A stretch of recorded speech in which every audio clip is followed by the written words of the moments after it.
We are. Shalom, everyone. Happy Feast of Tabernacles. Joyous time. 7 days. First day is a Sabbath, Holy Convocation. And the 8th day is a Holy Convocation, which is into our regular Sabbath day. So we're going to honor the Most High, give all praise and glory to the Most High power of Abraham, Isaac, Jacob. Jacob being the forefather of the 12 tribes of Israel, Judah, Benjamin, Levi, Simeon, Zebulun, Ephraim, Manasseh, Gad, Reuben, Naphtali, Asher, and Issachar. I suggest everyone that's an Israelite should learn the 12 tribes' names, point blank.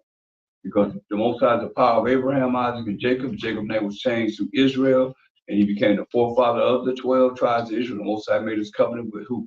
Abraham, Isaac, Jacob, to the 12 tribes of Israel to this day. So I want to go into some scriptures today, and since it's a time of rejoicing, I want to bring some rejoicing scriptures, and I want to, as we go through the rejoicing scriptures, we're going to see that some of these scriptures are dealing with joy, and those that are, don't bring forth joy, and the results of you operating the way you would operate in error, and the results of what happens in not operating properly as the Most High would have us to operate, in His Word, as He's telling us, as the children of Israel. It's very important, because we can take it lightly all we want to, but when you see that the Most High is only righteous, and everything that He do is a right judgment. I want to look at Colossians 3:17 as always. Whatsoever you do in word or deed, do all by Hashem, Mashiach, give thanks to the Most High and the Father by Hashem, Mashiach, Yahushua. So all that we say and do is going to be in the name of the Lord and Savior, Mashiach, Yahushua. We give thanks to the Most High, as we just did in our prayer, the water Most High for everything. He's going to be praised for everything. So I want to go into our forefather King David. First and foremost, I want to show you something. 1 Samuel, the 18th chapter, and I'm going to start at verse 5. And it says, and David went out whithersoever Saul sent him. David is not king. Saul is king. Saul is our first king of Benjamin. And David went out whithersoever Saul sent him, and behaved himself wisely. And Saul set him over the men of war. So Saul set him over his armies. And he was accepted in the sight of all the people. David was. He's not king. Saul is the king, our first king. And and he was accepted by the people. People like David. And also in the sight of Saul's servants. So Saul's servants, they were sent to David too. They liked David too. And it came to pass that they came, when David was returned from the slaughter of the Philistines, he went out and killed Egyptians, the Philistines, these Hamites, so-called Africans, that the women came out of all cities of Israel, singing and dancing. So the women came out singing and dancing. These Israelite daughters of Zion came out singing and dancing to meet King Saul with tabrets, with joy, and with instruments of music. So you see, we have music. They had tabrets, tamarines, and it was happy. And with instruments of music. So they came out meeting King Saul with music. And women answered one another as they played. They played this music and said, Saul hath slain his thousands, and David his 10,000s. So that's gotta be, something that everybody's paying attention to, especially Saul. The women, they all happy and they singing. Saul slain his thousands. And David, his 10,000s, right?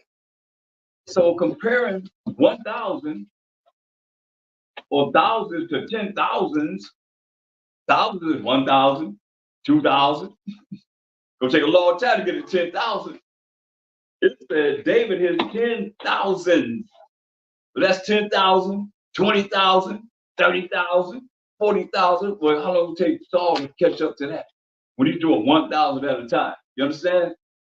And these women are they happy, they singing, they praising him, they giving all the glory to David, who's not king. He's a servant, you know. Saul just put him over the army. So check it out. Verse 8. 1 Samuel 18:8. And Saul was very wroth. He got an attitude. And the saying displeased him. And he said, they are subscribing to David 10,000s. And to me, they have ascribed but thousands. And what can he have more but the kingdom? That's why you're looking at, when he says, seek ye out first the kingdom of the Most High. What do you think he's talking about when he says, what can they have more than the kingdom? That's us. We the kingdom of the Most High. We the kingdom. What can he have more than the kingdom? Than the rule over Israel? Verse 9. Verse 9. 1 Samuel chapter 18 and verse 9. And Saul eyed David from that day and forth. So now, Saul, through all this joy that we having, he eyed David with envy. His pride was messing with him.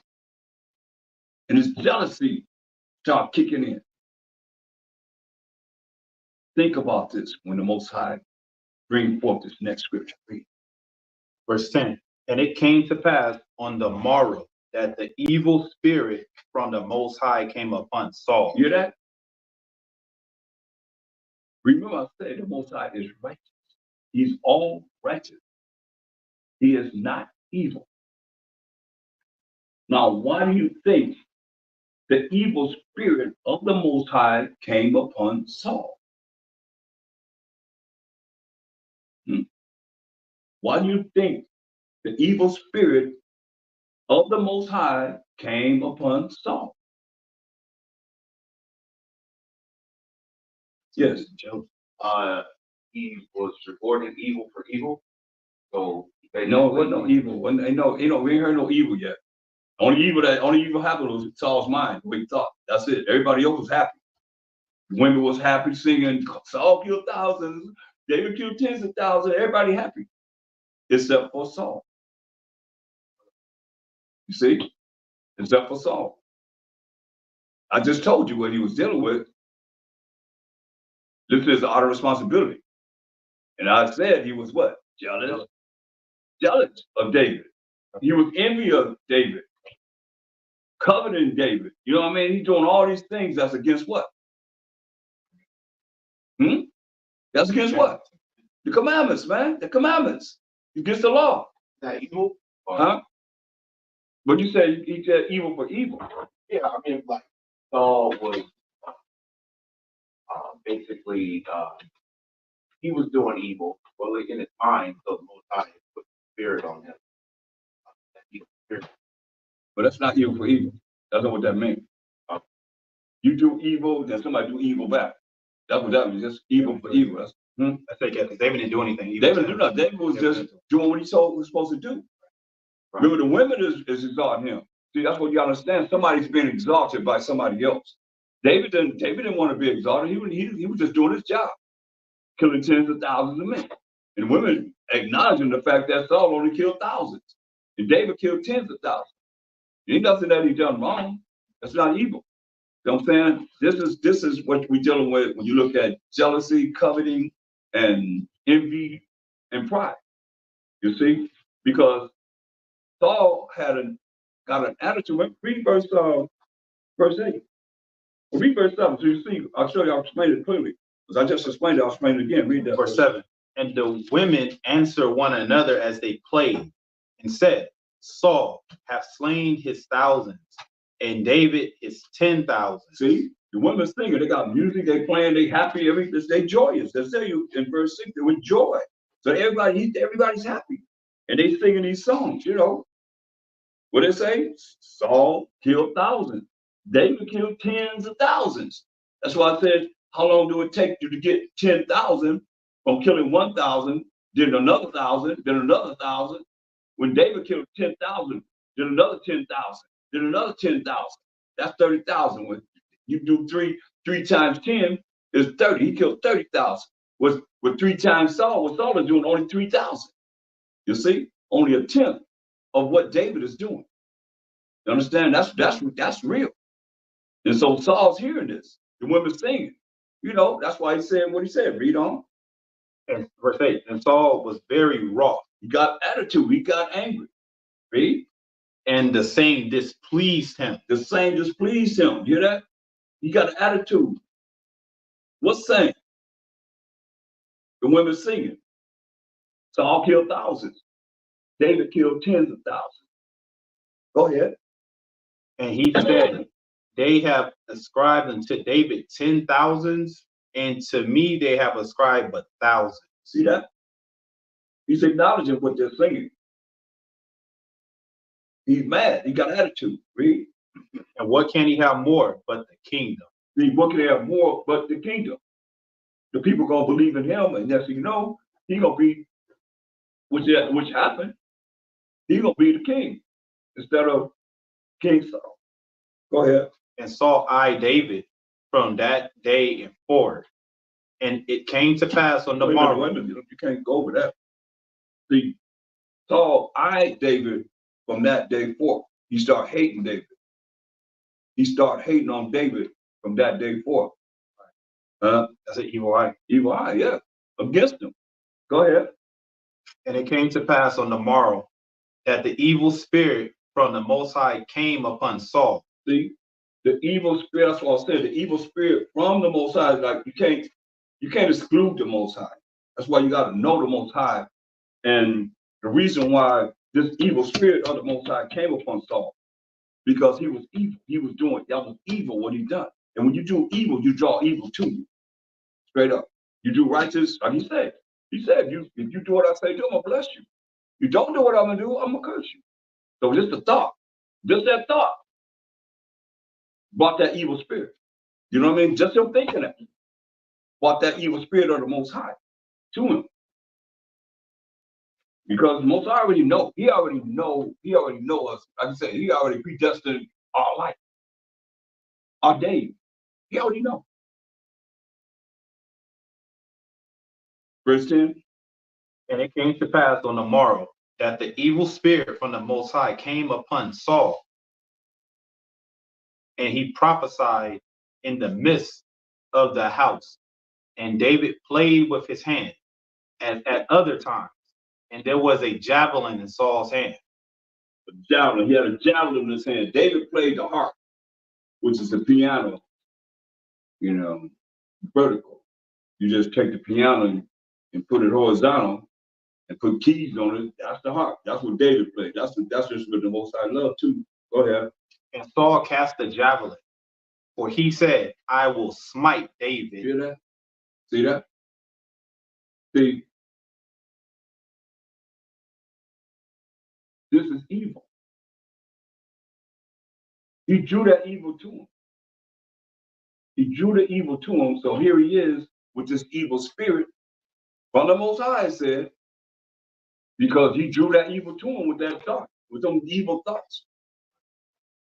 Then you're going to take the javelin and throw at David. What is that? I will smite David even to the wall with it. He's going to throw the javelin, like you right there, he's going to throw the javelin, and the javelin go through you, go into the wall. That's how you think. We used to have an Olympic for javelin. Yeah. Back then it probably was even bigger. Yeah. And David avoided out of his presence twice. Twice. You got to get out of this wild cat's presence, man, twice. So I mean, he threw it at him two times. Cold-blooded, man. You understand, this is our degenerate life. This is who we are. This is our first king, our very first king. Is that it? Go ahead. Verse 12. And Saul was afraid of David because the Most High was with him. Hear that? He was afraid of David because the Most High was with him. So even though we roll it in the truth, you have those that are envious and jealous and have the wrong spirit of how we're supposed to love thy neighbor as thyself, even our own. This is our own people. This ain't nobody else. This is our own people. Straight up. Hating on each other to the fact of want to kill him, get rid of him. Why? Because of his envy against him. And the people saying they love David. And they just saying the truth. They just telling the truth. And he hating on him. I hate this guy. I'm gonna kill him. They say, I'm gonna kill thousands. And he killed tens of thousands. I'm gonna kill this guy. I hate him. You can't get no love out of this. And this is the point of the matter of how we can be against each other. And it's like that now. You know, why do you hate your brother? And you start asking questions, say, brothers don't even know each other, hating on each other. You know what I mean? Really seriously, they ain't never sat down and broke bread. And, you know anything about his life, and he don't know nothing except for what somebody said. And just show you how we can be, man, in hating each other, man. You're not going to the kingdom, man. We were just reading about that hurricane tore this dude's house up. He on top of the roof. They had to rescue him from the top of the roof. Everything in his house destroyed. And the Bible opened up on a pole. I mean, through that water, how the Bible is, how you can read that Bible? You know what I mean? Through the hurricane, I mean the water done wiped out. Like right here, all this is gone. Yeah, it was hard. I mean, that water was high. They was throwing stuff out the top of the rooms of his house. He on the top of the roof of his house, and the Bible open. And you still read it. In Revelation 14. No, the time is time. Put it in your stick. The time to reap is now. Go forth and bring it forth. But understand, man, it's that time, man. Most High ain't playing. People can play around. They won't get First Kings, the first chapter. Yeah, go ahead and finish that up. Yeah. Because the Most High was with him and was departed from Saul. See, Most High was with King David, and he departed from Saul. You see? That's why I feel great about our people coming up. Don't feel bad. That's like, man, that's like our people, how much that cost? How do you get that? What you do? Why it happened to him? It ain't happened to me. I've never been a hater before. Huh? I said I've never been a hater before. Me either. Even before this truth, I've never been a hater. I can never hate him. I'm just saying, man, like, why not be joyful for our, I mean, when you think about all we've been through, we came out of slavery with nothing. We didn't have a pencil. So we couldn't write. Majority of us. You didn't have a fork. You didn't have a spoon. You have a plate. Forget 2 acres and a mule. Huh? Forget about 2 acres and a mule. Yeah. 40 acres and a mule. That was 40 a acres. joke. 40 acres and a mule, man. That was a joke. Some of us got it, though. We were smart enough to get it. But, man, come on. For any kind of means at all, man, that you can see any kind of exaltation that the Most High gives exaltation, be happy for our brothers and sisters, man. You know? That's his captain. David was Saul's captain. No, he put him over all his army. What are you supposed to do? Why he put him over the army? Because he was a bad warrior, right?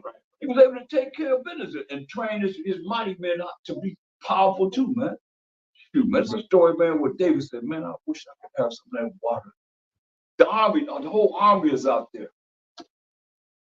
fighting against them. David said, man, I wish I could have some of that water from this well. These men would have to go through fight through the army, get the water for King David and bring it back to him, man. And them three mighty men, whip butt all the way through that army, man. You know, they had to fight going through the army. They got the water, and they had to fight back. And here's your water. What kind of mighty men we talking about, man? You got this whole army out there. 3 men went through that whole army, fought their way through the army, got the water, fought their way back, didn't drop the water. They fighting. One by would fight with one hand, one arm. Got the water in his hand, is fighting all the way through back to get that water to David. David said, "Man, I ain't worthy. Y'all did that. I ain't no way to drink this water." That's what we're talking about, man. That's love, man. They didn't envy him because he was king or he was a man of war. They loved him. And that's what it's about. Being happy, man. We're supposed to be enjoying this. Coming back to the Most High. First Kings, the first chapter. And look at verse 40.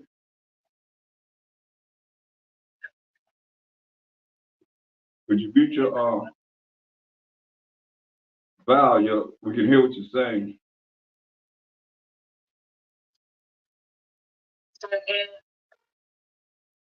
You're not muted. Okay.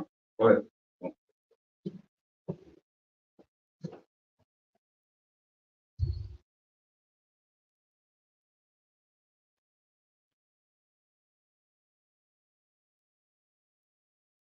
First Kings.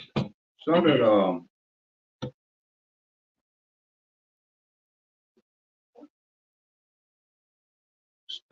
verse 37. I don't want to. All right, read 37. First Kings chapter 1 and verse 37. And the Most High have been, as the Most High have been with my power, the king, even so be he with Solomon, and make his throne greater than the throne of my power, King David. He said, "Hey, as the Most High have been with King," he said, "Hey, even so be with Solomon, King Solomon." He said, "Make his throne greater than the throne of his power, King David." Man, that was King Solomon's father, King David. Read. So Zadok the priest and Nathan the prophet and Benaniah, the son of Jehoiada, and the Cherethites and the Pelethites went down and caused Solomon to ride upon the King David's mule and brought him to Gihon. And Zadok the priest took an horn of oil out of the tabernacle and anointed Solomon. And they blew the trumpet, and all the people said, "Most High, save King Solomon." Right, and they blew the trumpet, the anointing Solomon. They blew the trumpet, and all the people said, "Most High, save King Solomon." Go ahead. And all the people came up after him, and the people piped with pipes and rejoiced with great joy, so that the earth rent with the sound of them. You hear that? You know he loud anyway. It said all the people came up after him. And the people piped with pipes, music, man. Playing music and rejoice with great joy. And we supposed to be during the Feast of Tabernacles. What did it say? We went over. It said rejoice.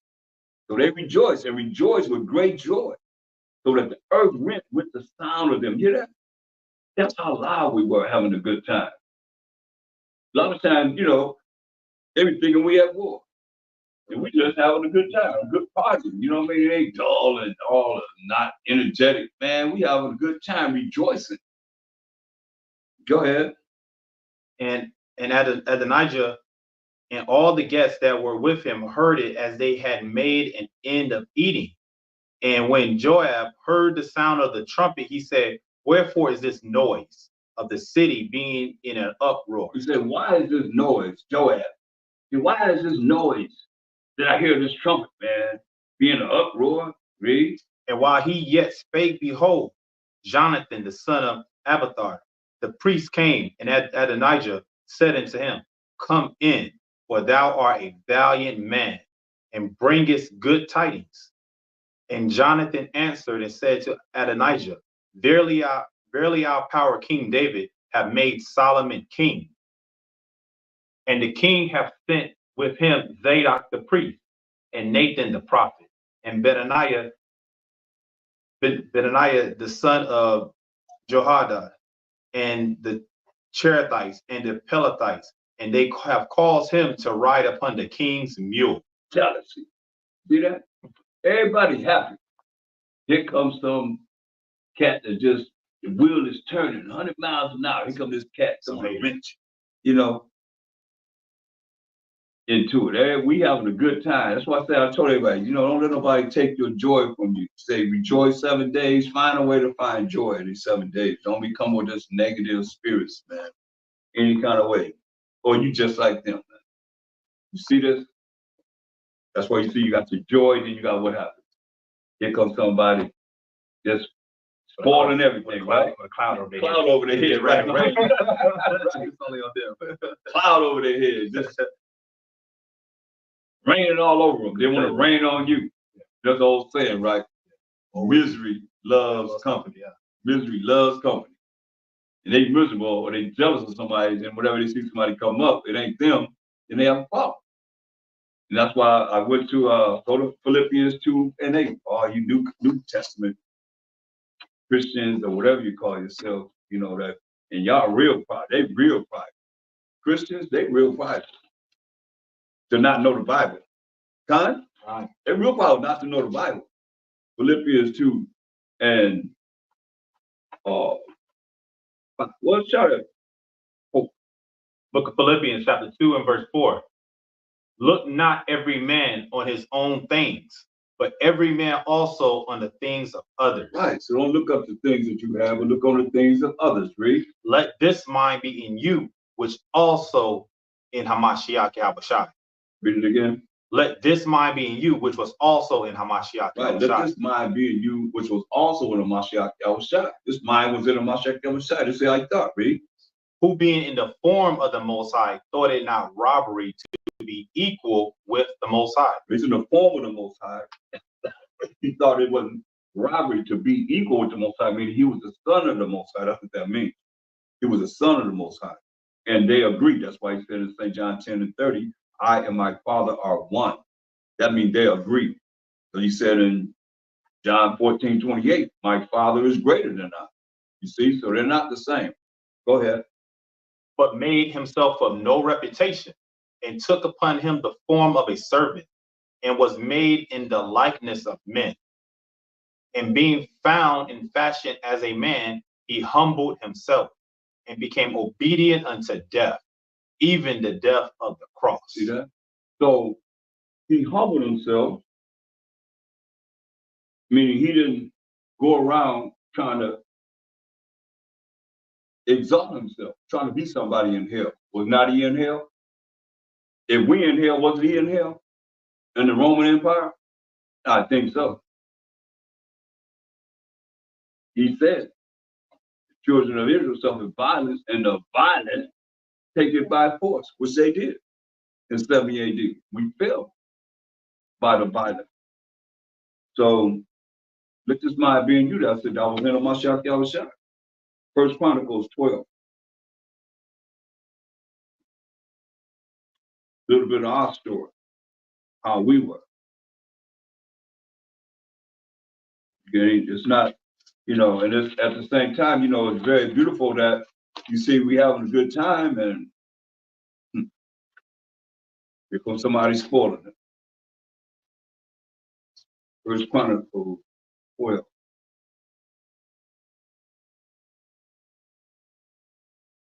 Start at verse 23.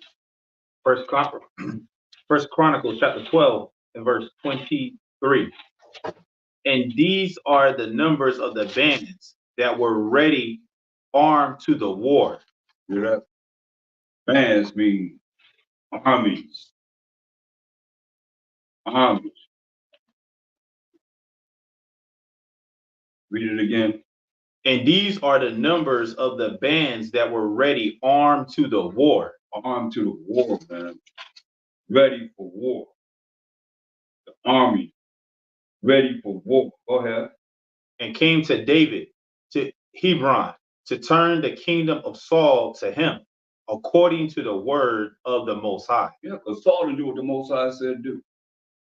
You know, Most High said, when you go in there, I want you to kill all the Amalekites and don't leave one standing, kill everything. Animals, everything, don't take nothing. Saul didn't do it. So the Most High took the kingdom from us and gave it to King David. Go ahead. The children of Judah that bare shield and spear were 6,800. Every, it's like a ready armed to the war. That's right, man. Children of Judah that bear shield and spear, men of war, 6,800, ready armed to the war. Go ahead. Of the children of Simeon, mighty men of valor, for the war, 7,100. Mm-hmm. Of the children of Levi, 4,600. And Jehoiada was the leader of the Aaronites.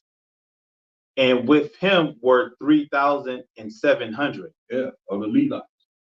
Go ahead. That's why I said it's very important to know these 12 tribes, man. Because here they are right here. Read. And Zadok, a young man, mighty of valor. Men of war. Go ahead. And of his father's house, 22 captains. And the children of Benjamin, the kindred of Saul, 3,000, and for hitherto the greatest part of them had kept the ward of the house of Saul. And the children of Ephraim, 20,800, mighty men of valor, famous throughout the house of their fathers.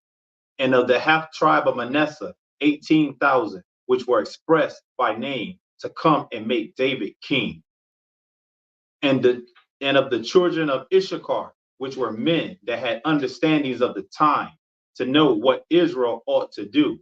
The heads of them were 200, and all their brethren were at their commandment. Of Zebulun, such as went forth to battle, expert in war, with all instruments of war, 50,000, which could keep rank. They were not of double heart. I mean, they was on point. They wasn't wishy-washy. You know what I mean? They wasn't, they say something, they do something else. They was not double-hearted, man. That's why good James 1 concerning them. Zebulun, how they supposed to be.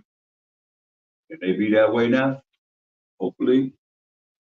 That's why I said we gotta look back and see, just like Issachar said, they could tell the times. Issachar would tell you when to plant crops, tell you everything that need to be dealt with. When to have a baby, when you get pregnant, everything. You name it, they were the men of the times, man.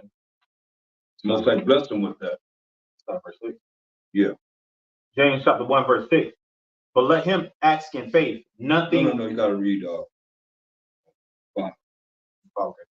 James chapter 1 and verse 5. If any of you lack wisdom, let him ask of the Most High, that giveth to all men liberally and upbraideth not, and it shall be given him. Right. So this wisdom is the proper application of knowledge, how you apply this knowledge in your life. That's wisdom, man. You learn it, you live it, and you apply it in your life. A lot of people, they learned it and they claim to be living it, but to apply it in your life is once the book is closed. Now you got to operate from what you know that you have learned, you know, and you claim to be living. Now you got to apply it in your life every day. You see, and it works. Read. But let him ask in faith, nothing wavering. That's right, man. Let him ask in faith, you know, believing in the Most High. Nothing wavering. You know, you ain't doubting, period. Ain't no doubt when you ask the Most High. It's a sure thing. You're saying this is what's going to happen. Because you ask the Most High and you respect the Most High. As he said, you ask anything in my name, I'm going to check up what I said, I would do it. And the Father be glorified in the Son. You ask anything in my name, I would do it. You love me, keep my commandments. You keep the commandments, then he going to bless you. He said, you keep my commandments, I'm going to bless you. And set you where? Above all nations. That's what the kingdom's coming to us on the be about. Period.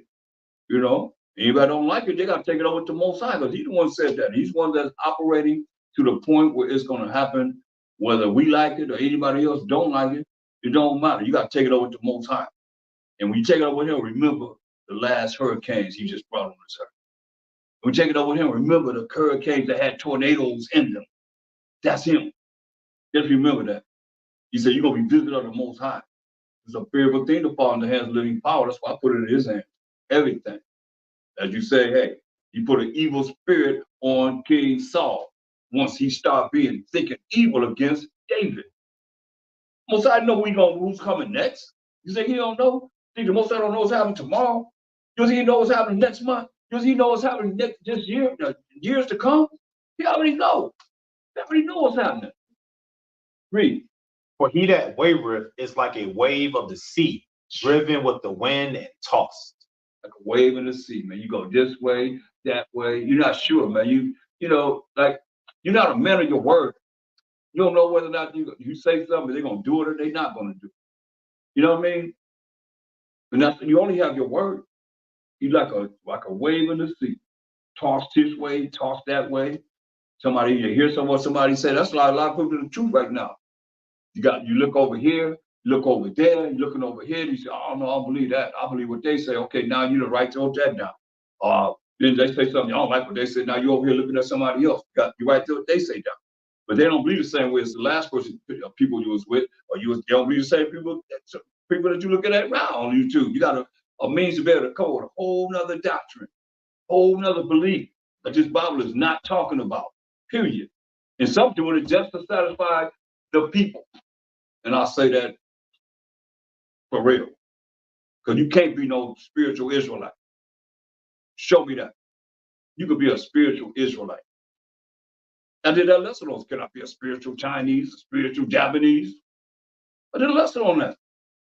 You could be a spiritual Chinese. Huh? When you fill out your application, they say, what's your race? I just fill out what it said, white, Hispanic, then we came third. We used to be second or first. Now we came third. And then it said other.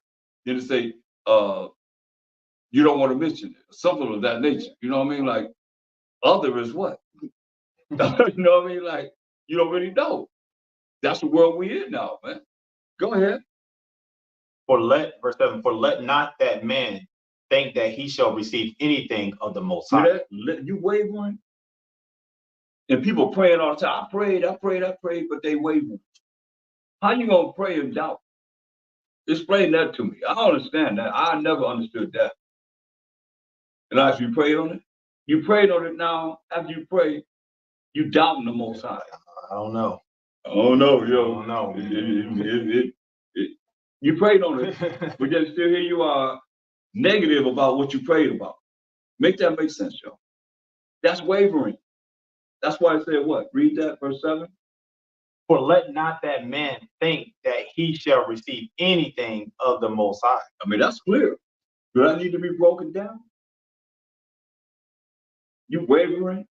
That's doubt. You can't doubt. You got to get that out of your vocabulary, out of your spirit. Doubt. You got to believe in the Most High. That's why my shepherd said in Mark 11:22, man, I go there all the time, yo. Anybody coming in, I'll show them Mark 11:22 to 26, man. You can't have no doubt. How you believe in the Most High, then you doubt about what you ask him. Don't ask him. Leave him alone. How do you think that makes him feel? Then you come to him, he's planning to think about this. I'm just giving a scenario. You done came to him and you asked him for something. And he's working it out. He's laboring. Get 2 Ezra 9:22. He's laboring. He's working everything out for you. And you know you got the Spirit's always in his ear. You hear what they said? You hear what they said? You ain't said nothing but your thoughts. You hear what he said? You hear what he thought? You saying that because they hear your thoughts. The Spirit's in your thoughts. You hear what they said? You hear what he said? They doubting you. Always, you got those spirits always in his ear telling them something negative about whatever we dealing with that's negative. Understand? That's how you think you know. You got his eyes 10,000 times brighter than the sun. You got all these angels that's right here in this room or wherever you're at listening, right around you. Straight up. They everywhere. On this earth, man. And they looking for something. You got your own personal angel. Y'all know that? You got our own personal angels, man, that go to the Most High on our behalf. Straight up. That's why I say don't mess with them little ones. Straight up. If you spiritually understand this, because he said angels always appear before the Most High on their behalf. Understand this. You got those that's always looking for something negative. They're little negative. That's why, how you think the Most High put that evil spirit on Saul? Because them negative angels say, you hear what he said? You hear what he thought? You heard what he thought. Remember this. Did he say it? Did Saul say anything? Did Saul say anything? Huh? What did he do? He thought it, right? And them angels, like they going to you and they being people and they make them do whatever they want them to do. And they can also take whatever's inside you out and report it to the Most High, man. Straight up. Double-minded man is unstable in all his ways, man. For let not that man think that he shall receive anything of the Most High. That's serious right there. That's a cold-blooded statement. You hear that? If you wavering, you weren't sure about who you're supposed to believe in, he said, don't you think that you can get anything from the Most High? So that means your prayer is what?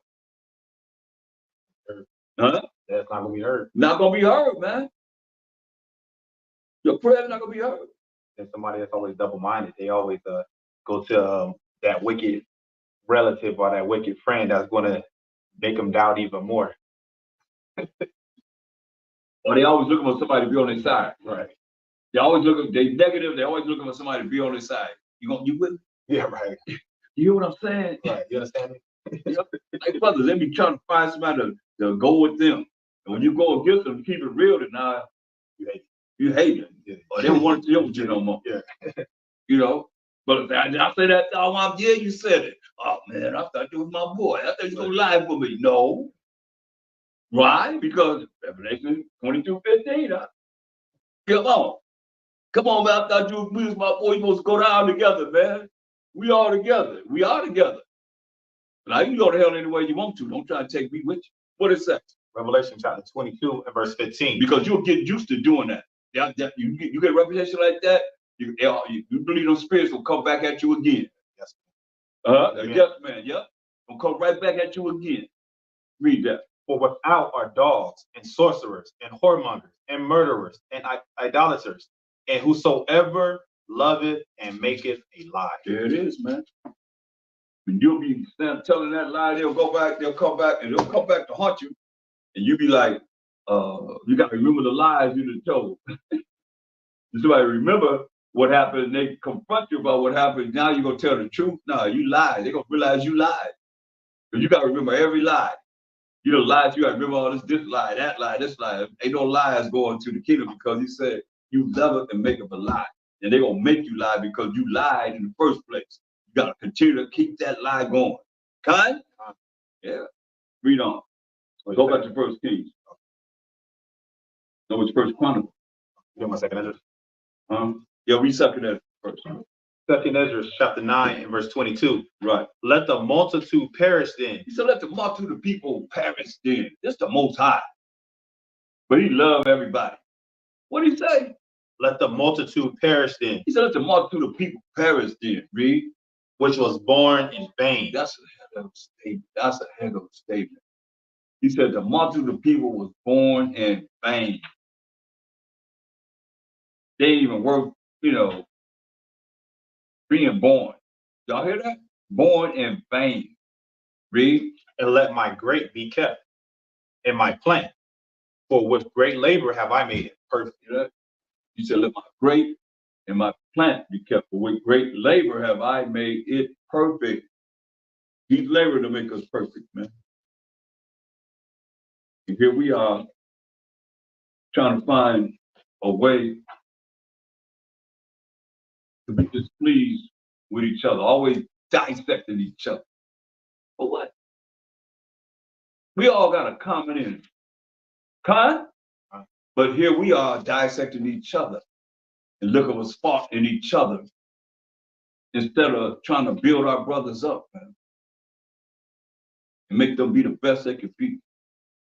And the sisters too. You can't be so soft. You can't be no softy, man. You gotta be a man. And you gotta be a woman. There's a woman of Zion. Think about the women. Think about the lioness, man. What she do? She go out there and get the prey. She hardcore. Well, how's she gonna be softy when it comes down to really dealing with the truth and dealing with how you're supposed to be as a woman? And you young men, supposed to be hard. But you gotta get off this softy, emotional tip, man. I mean, things hurt your feelings, and next thing you know, I don't want to deal with you no more. I'm mad. What causes that? I don't know. I can't relate to that. I cannot relate to that. Too much soy. Too much soy in the food? Yeah. Oh man, that's making them effeminate. Yeah. You take away their masculinity to make them effeminate. Y'all better put some testosterone, testosterone. Find some way to get something right. Do some dips or something. Do some dips or something. Find some way, man, to be manly, man.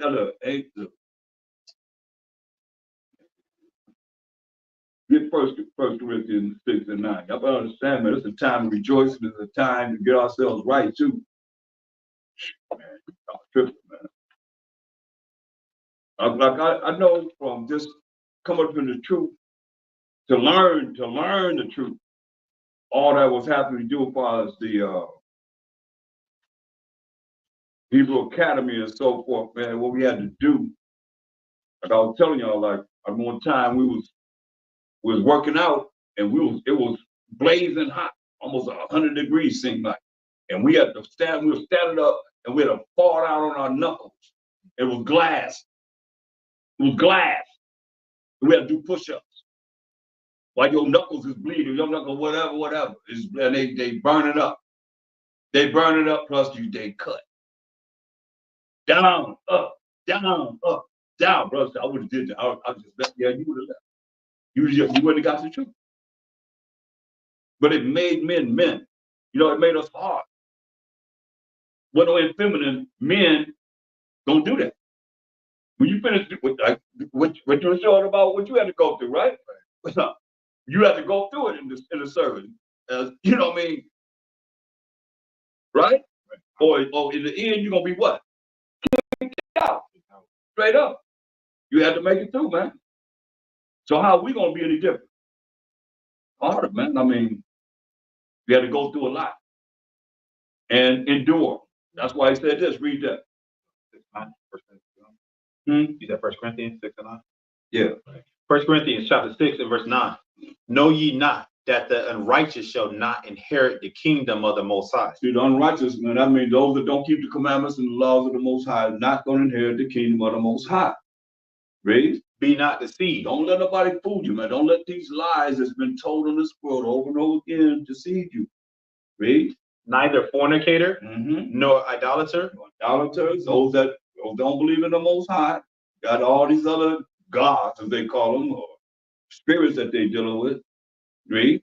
Nor adulterers, nor effeminate. That's why I want to get to effeminate.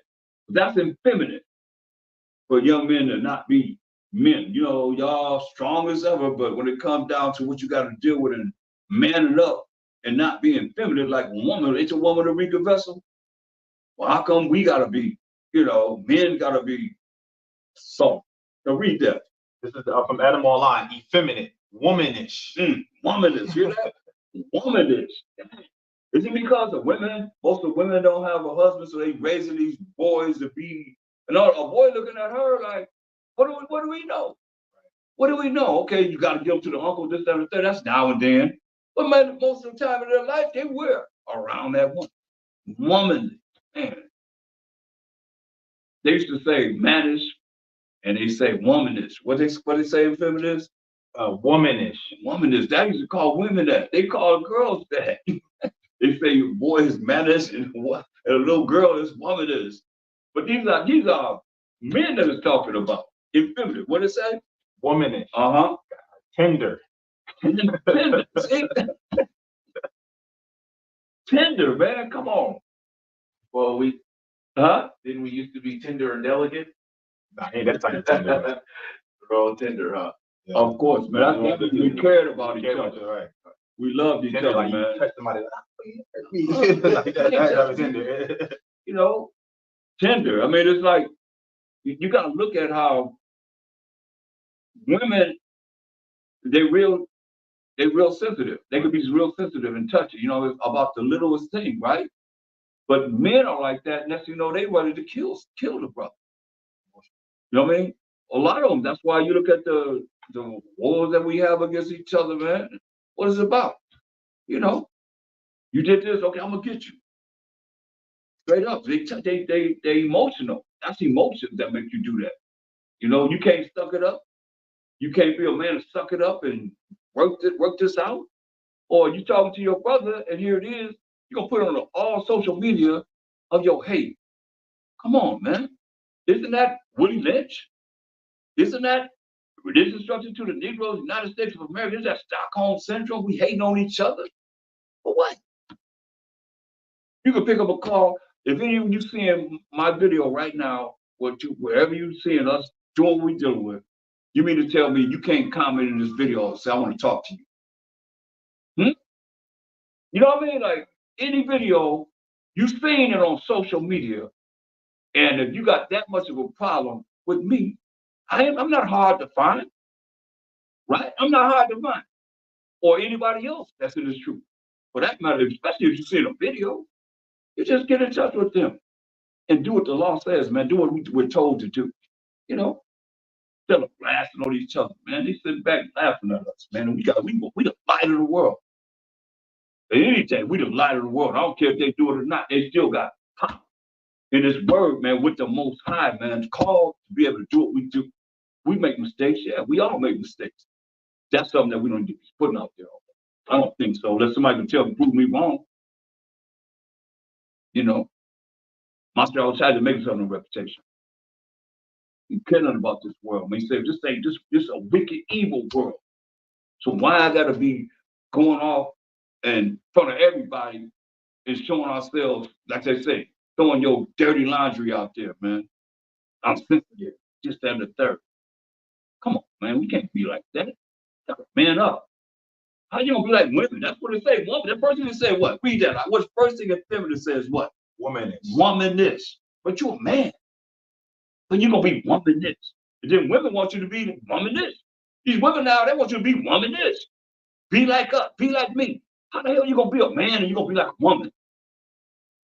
A woman gotta think about how it is that a man's supposed to be, and not think how a man's supposed to be the way they think he's supposed to be because they're a woman. That's some crazy thinking. I love this one right here. Go ahead. Make a woman of. What? Make a woman of. I want that. I mean, that's pretty much what you have. You have you have these single parent households with the mother. She's raising young boys and whatnot, and hey men, they have to stand up and pee and whatnot. That mother is probably teaching them to sit on the toilet and pee. Because guess what? It's no father around, it's no dad around. So they make a woman up. They walk in their mom's high heel shoes. I mean, I've seen that before. They put on their mother. I mean, I count one time. It was a guy that came up and he was a sodomite. He was saying, he don't want to be a sodomite. And he showed me a picture of when he was like maybe 8 or 9 years old, and his mother actually dressed him up in a dress and put lipstick on him. This is literally making a woman of right here. So his mother did. He showed me the picture. He's like, I don't want to be this way no more. He said, it don't even feel right, but my mother encouraged it. That's what he told me. My mother encouraged it. That's terrible. That's the world we in, though. Right. Go ahead. All right. 1 Corinthians 6 and verse 9. Know ye not that the unrighteous shall not inherit the kingdom of the Most High? Be not deceived, neither fornicators, nor idolaters, nor adulterers, nor effeminate, nor abusers of themselves with mankind. Themselves with mankind. That's what we talking about. That's men with men. That's men with men. Nor thieves, nor covetous. That's what we're talking about with Saul. Right. Covetous, nor drunkards, nor revilers, nor extortioners shall inherit the kingdom of the Most High. You're not going to inherit the kingdom of the Most High. Don't make it. Not going to make it. That's why we have to look at this Bible, man, and look at the examples that we have so that we can either do it, it says, or someone did of our ancestors, or we can not do what our ancestors did. It's right here. Well, you had in First Chronicles, right? Well,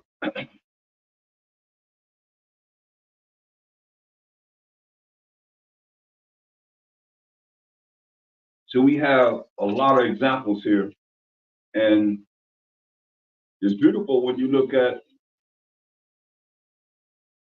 and think on the joy and the happiness and the rejoicing they're supposed to be doing, and then you look at, man, that's why I told y'all, let nobody take your joy from you this week, man, regardless of how people want to come. What's on? We're reading right here in First Chronicles chapter 12. It's talking about how they had bands and military and army, and this is the total opposite of effeminate. Right? That's right. We're reading about men in war. That's right. Now America say what? Don't have head on tail. You say they got out the window. I seen the picture where a cat had a AK-47 or AR-15. His fingernails are polished just different colors. Like, wow, like then you got to go to the restroom, you got to take showers, you got to do whatever. Then this cat's effeminate, man. They men with men, man. They like men. Something wrong with that picture. And I found the law of the Most High, Leviticus 20:13 says, "But man lie with mankind, if he shall a woman, both of them have committed abomination. They shall surely be put to death. Their blood shall be upon them." Thus say the Most High. All right, appreciate that. Yes. Isaiah 3:1 says, "For behold," Wait a minute, you can't just go to a precept, brother. And just because you got it and let nobody else get it. Can we get that too? That's some oil up in here. Okay, read. Isaiah 3:1, for behold, the Most High power of hosts, doth take away from Jerusalem and from Judah the state and the staff, the whole state of bread and the whole state of water, the mighty man and the man of war, the judge and the prophet and the prudent and the ancient, the captain of 50 and the honorable man and the counselor and the cunning artificer and the eloquent orator, and I will give children to be their princes, and babes shall rule over them. Okay. Break it down.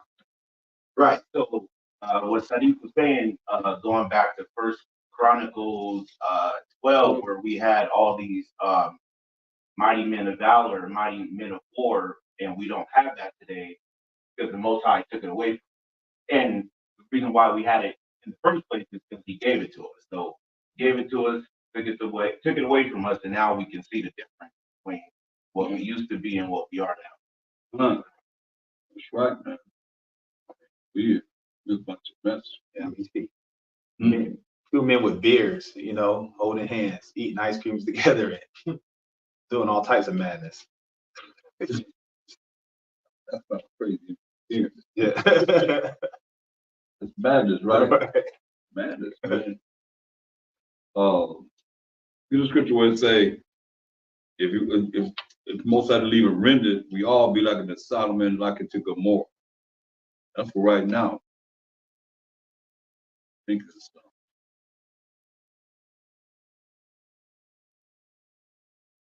Real, man. I mean, he said if he ain't even rendered, we all be like Solomon.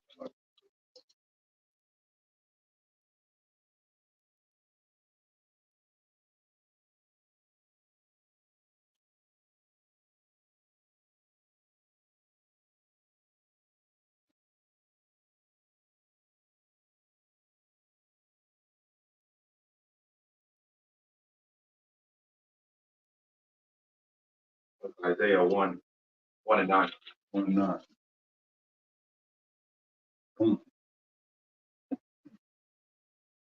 Book of Isaiah, chapter 1 and verse 9. Except the Most High of hosts had left unto us a very small remnant, we should have been at Sodom, and we should have been like unto Gomorrah. You know? He said if the Most High didn't leave a very small remnant, we should have been at Sodom, and we should have been like Gomorrah, man. That's cold, man. We done small remnant. Yeah. So far, if you endure to the end, Just because you're here now don't mean nothing. Don't mean nothing because we're here now. Are we going to endure until the end, man? That's what's important. Because many men have known the scriptures backwards and forwards and sideways and up and down and in and out, whatever you want to look at it. This Bible. And they're not here now. I got to preach up to that. Pause right. Go ahead. The book of Romans, chapter 9, verse 27. Isaiah also crieth concerning Israel, though the number of the children of Israel be as the sand of the sea, a remnant shall be saved. For he will finish the work and cut it short in righteousness, because a short work will the Most High make upon the earth. And as Isaiah said before, except the Most High Sabbath had left us a seed, we had been as Sodom and been made like unto Gomorrah. That's why I tell you, when you read the New Testament, it goes from what? The Old Testament. The Old Testament. We just read it. And he's telling you who said it. And we know who said it because we just read it in Isaiah 1 and 9. Right? Right. And we can go through all these different things. Marshall Shah used Isaiah a lot. You see, they use Isaiah a lot, the book of Isaiah a lot. You know, because he was very, very in touch with the spirit of the Most High. You know? We all be like the Sodom and Gomorrah. But here we are, we got opportunity, man. Let's read on about the tribes. First Chronicles, chapter 12 and verse 34. First Chronicles 12 and 34. And Naphtali, 1,000 captains, and with them with the shield and spear, 37,000. And of the Danites, expert in war, 28,600. And of Asher, such as went forth to battle, expert in war, 40,000. And on the other side of Jordan, of the Reubenites and the Gadites, and of the half tribe of Manasseh, and all manners of instruments of war for the battle, 120,000.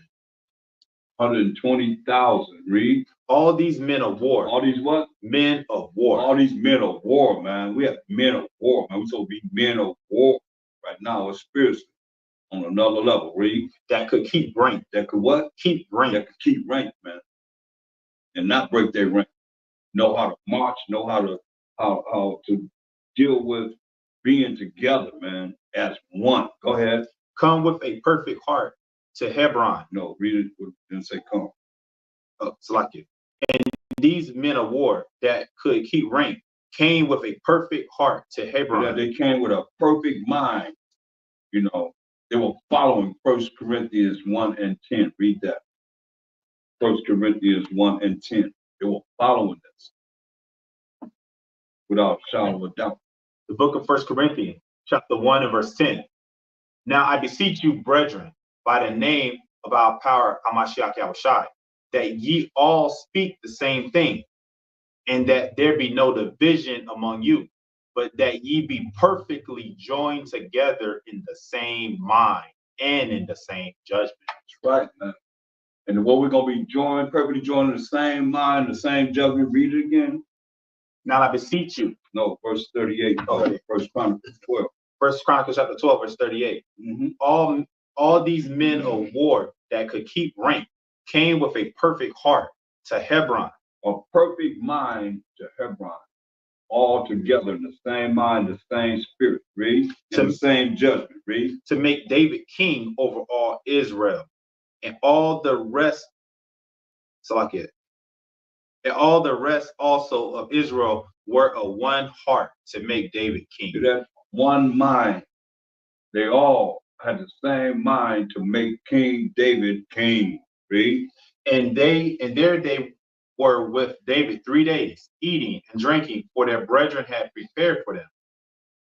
Moreover, they that were nigh them, even unto Issachar and Zebulun and Naphtali, brought bread on asses, and on camels, and on mules, and on oxen, and meat, meal, cake of figs, and bunches of raisins, and wine, and oil, and oxen, and sheep abundantly, for there was joy in Israel. It is, man. They brought all these things, man, to celebrate. So there was joy in Israel, man. You know we love to eat. There's food, we always go up. So there was joy in Israel. We're never gonna get First Chronicles 15.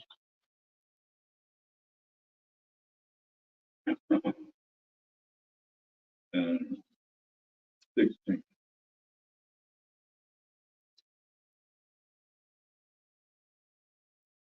The book of First Chronicles, chapter 15 and verse 16. And David spake to the chief of the Levites to appoint their brethren to be the singers with instruments of music, psalteries, and harps, and cymbals, sounding by lifting up the voice with joy. Hear that? David told the Levites, man, the singers, get these instruments of music, psalteries and harps and cymbals sounding by lifting up the voice with joy. Verse 25. Verse 25. So David and the elders of Israel and the captains over thousands went to bring up the ark of the covenant of the Most High out of the house of Obed-Edom with joy. Obed-Edom. Obed-Edom. With what? With joy. With joy, man. So we're going to go get our ark of the covenant. Come on. And we got, go ahead. And it came to pass when the Most High helped the Levites that bear the ark of the covenant of the Most High, that they offered 7 bullocks and 7 rams. Man, when y'all think about, that's why when Solomon came, the prophet Solomon came to Saul and said, what is that?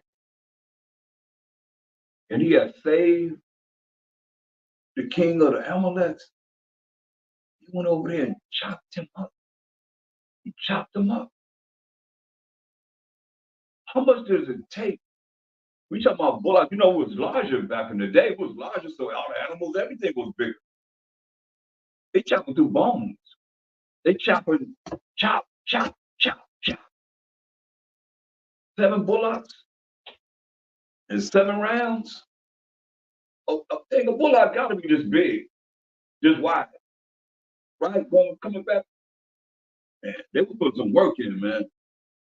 Believe this. That's why when they would come to say, you come for peace or war. They rolling with the Most High too. Read.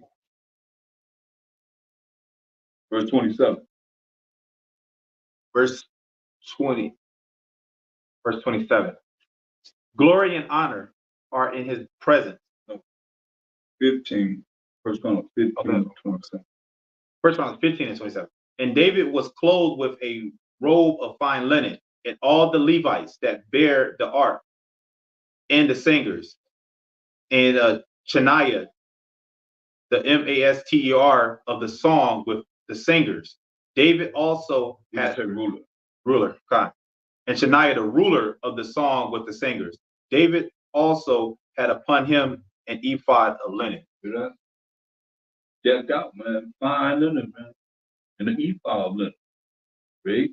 Thus all Israel brought up the ark of the covenant of the Most High with shouting, and with sound of the cornets, and with trumpets, and with cymbals, making a noise with psalteries and harps. Think about this. They're going to take what Most High gave us the covenant, and they're going to put it in their idol house. Seems like they were taking and want to learn what it is that we're dealing with, why the Most High deal with us, right? No, they were putting their idol house and so forth. They got our covenant where the Most High gave us the laws, and they're going to take it and put it in their idol. But that's why I say all the nations God's behind. You see, now they got it. I mean, that's from the Most High. They got it. You think they tried to learn what it is they need to learn from it? Man.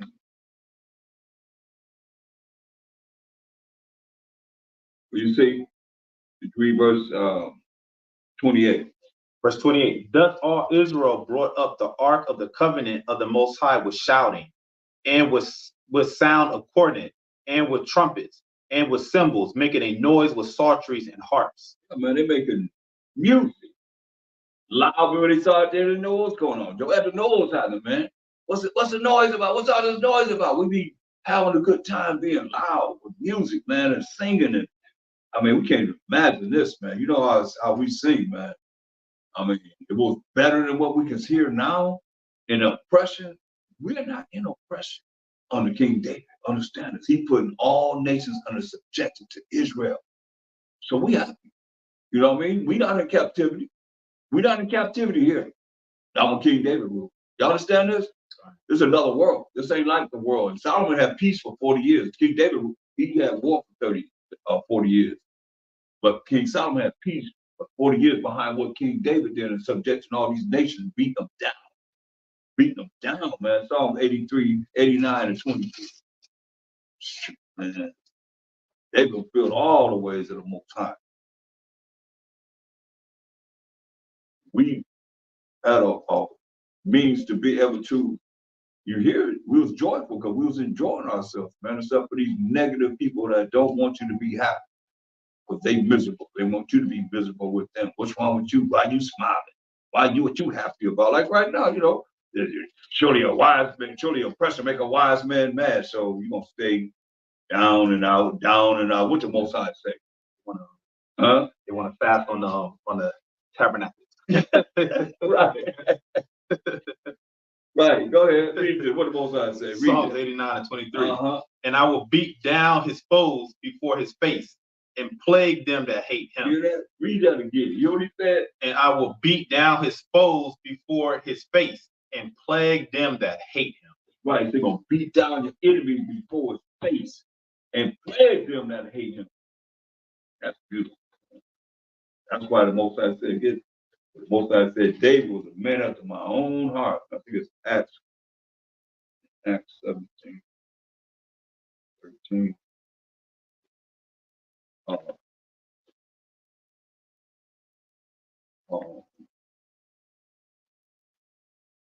Yeah, there's some Acts 17 to 13. Let's go. Let's read from 21. Since we designed something that the Most High said we need. I'm your king. I don't want you to be our king. You understand? Do you understand how disrespectful we've been? When you read this Bible, we very, very disrespectful to the Most High. He said, from the garden, he said, what did he say? Don't eat of the tree of knowledge of good and evil. Just deal with me and the tree of life, my son. That's all you need is me and my son. And you can live forever and ever and ever. In the beginning, it says everybody obeyed. But then they're going to look at evil. And they ate of the tree of the knowledge of good and evil over the Most High. Then he said, we're looking at everybody else. Like it is now. They're looking at everybody else. We want a king like them. He told us, he laid it out. You don't need a king because this gonna happen, that's gonna happen, this gonna happen. They'll take your women, they'll take your daughters, they'll take your sons, they can do this. You're gonna pay tribute, you're gonna do all this stuff. All you need is me. Read it. Verse 20. Acts 13 and 21. And afterward they desired a king, and the Most High gave unto them Saul, the son of Cis, a man of the tribe of Benjamin, by the space of 40 years. 40 years, right? 40 years. Make sure you killed him after 40 years, read. But we done read about Saul, how his mind was. And the Most High sent an evil spirit and took the kingdom from him and gave it to King David, read. And when he had removed him, so he removed King Saul, read. He raised up unto them David to be their king. Our second king was King David, read. Listen what it says. To whom also he gave testimony and said, I have found David, the son of Jesse, a man after my own heart, which shall fulfill all my will. You're going to fulfill all his will. What's the Most High will? What did he say? Psalm 89, 23. Fulfill all my will, he said. What's his will? Psalm chapter 89, verse 23.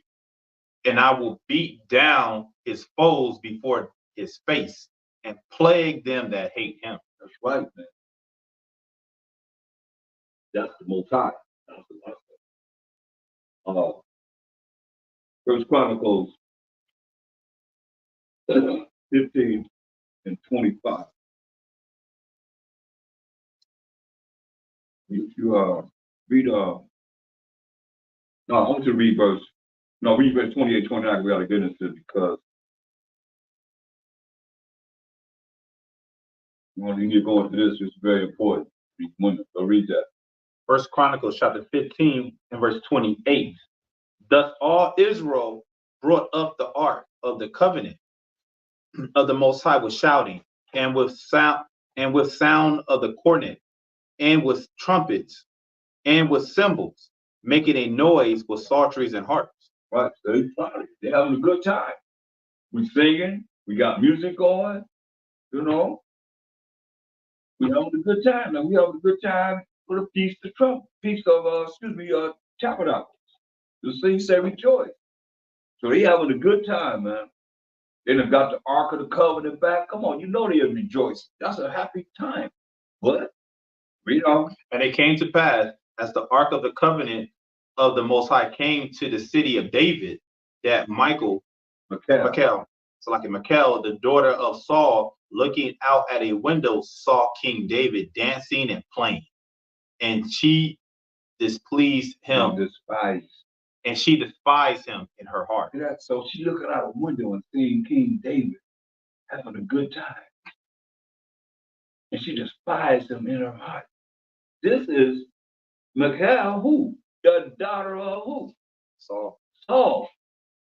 Remember the mindset of Saul? Don't fall far from the tree. Don't fall too far from the tree, right? That's right. The same thing her daddy had. Because Saul said he gave her to David to vex his soul. Remember, he gave her to David to vex his soul, man. Read on. First Chronicles 16 and 1. So they brought the ark of the Most High and set it in the midst of the tent that David had pitched for it. And they offered burnt sacrifices and peace offerings before the Most High. And when David had made an end of offering the burnt offerings and the peace offerings, he blessed the people in the name of the Most High. And he dealt to every one of Israel, both man and woman, to every one a loaf of bread and a good piece of flesh and a flagon of wine. You know that?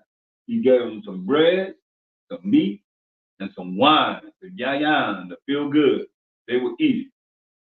What he gave them, man. Read. And he appointed certain of the Levites to minister before the ark of the Most High, and to record, and to thank and praise the Most High of Israel. Asaph, the chief, and next to him, Zechariah, Jeiel, and Shemaramoth, and Jehiel, and Mathaniah, and Elab, and Benaiah, and Obed-Edom, and Jilal, with psalteries and with harps. And Asaph made a sound with cymbals. Benaiah also, and Jenazel the priest, with trumpets, continually before the ark of the covenant of the Most High. Right. Continually. They happy, man. It's a joyous time. You know? They feeling good. They joy. Ain't no sadness in this, man. Except for those that are envious and prideful and have jealousy in their spirit, man, and don't want to see you happy. Don't want to see you rejoice. Yeah. I got a precept on Saul's daughter acting like. God, I want that. Get that. All right. This is Deuteronomy 13 and 6.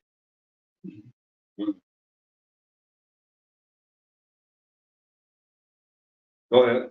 Or it says, if thy brother, the son of thy mother, or thy son, or thy daughter, or thy wife of thy bosom, or thy friend, which is as thine own soul, entice thee secretly, saying, let us go and serve other gods, which thou hast not known, thou nor thy father.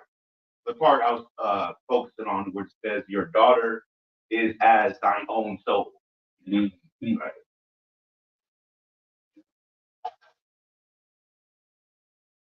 Well, you know, if you keep reading, because you know, Saul went to who in the end? Remember who Saul went to? The what's it called? Yeah, fine. So that's of another power, another entity.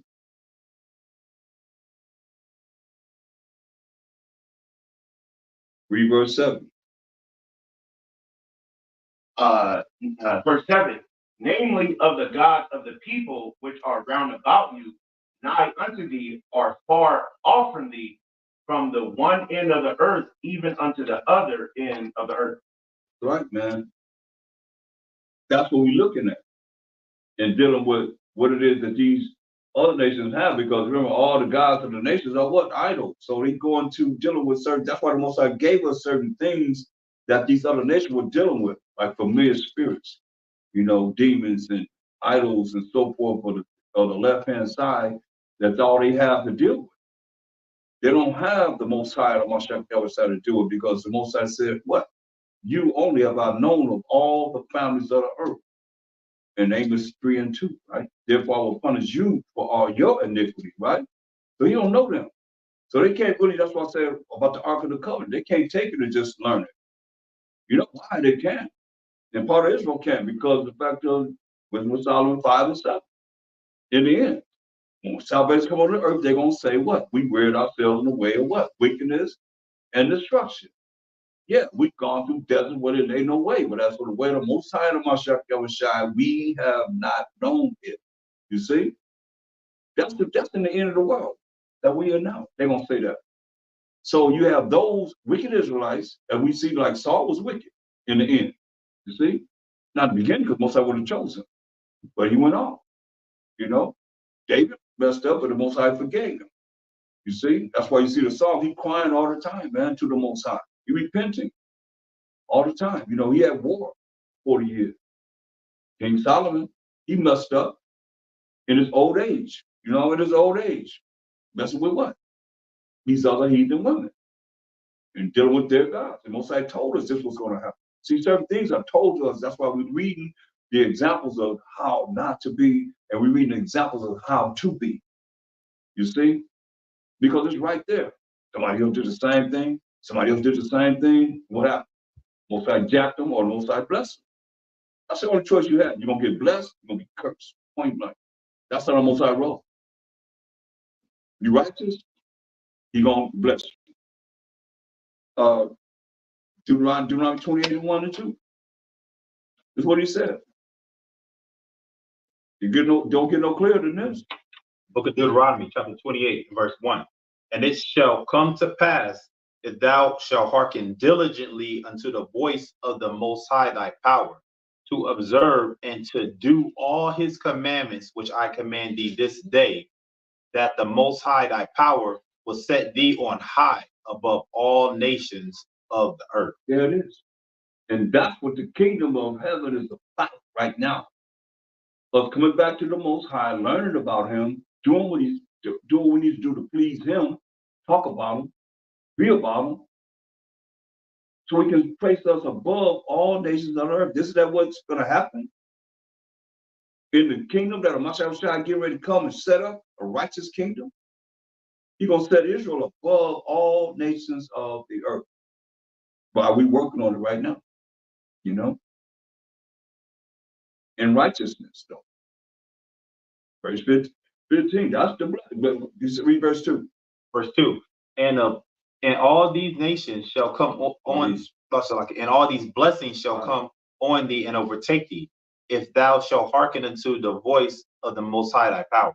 All we have to do, man, is listen to the Most High, through this word. We know him through the Bible. Verse 15. Verse 15. So that's blood. He's going to bless us. But he knew what we were going to do, right? So therefore, he only gave us what? Like I say, he already know the future. So how many verses did he give us for the blessing? From 14. Verse 3 to what? 14? 14. Verse 3 to 14. So verse 15 says what?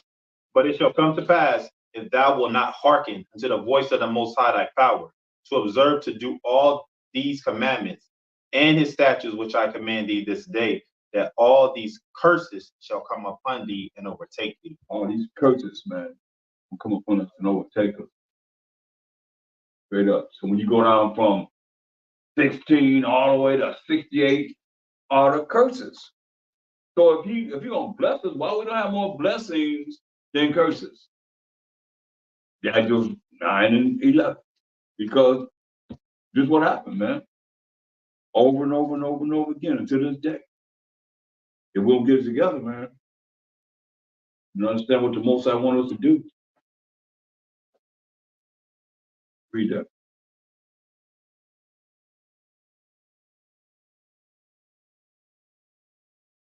Book of Daniel, chapter 9, verse 11. Yeah, all Israel have transgressed the law, even by departing, that they might not obey thy voice.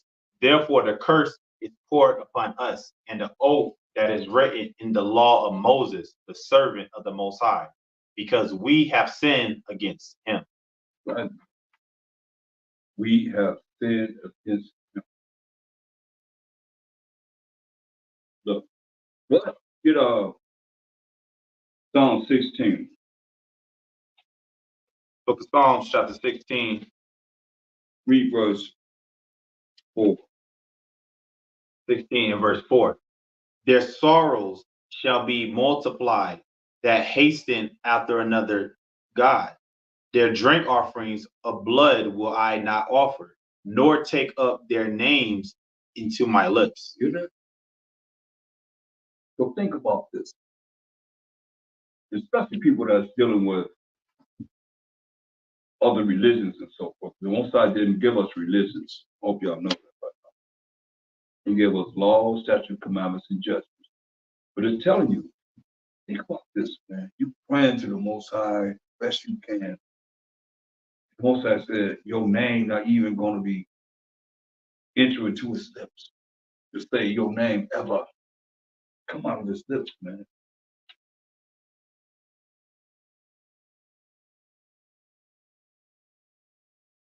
So what you think you're going to do about you and your desires and your prayers and you praying all this way and you dealing with some other power?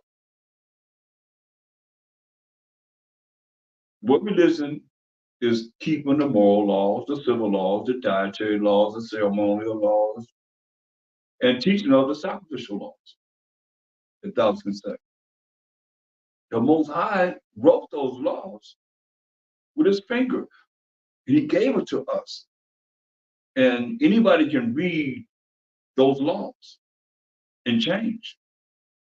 If you believe in the Mashiach, what he say, you gotta be born again. You gotta change. You gotta follow what he say do.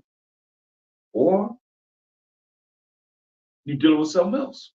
It ain't him, it ain't the Most High. It ain't Mashiach. That's why I say all nations before him are as what? All nations before him are as what?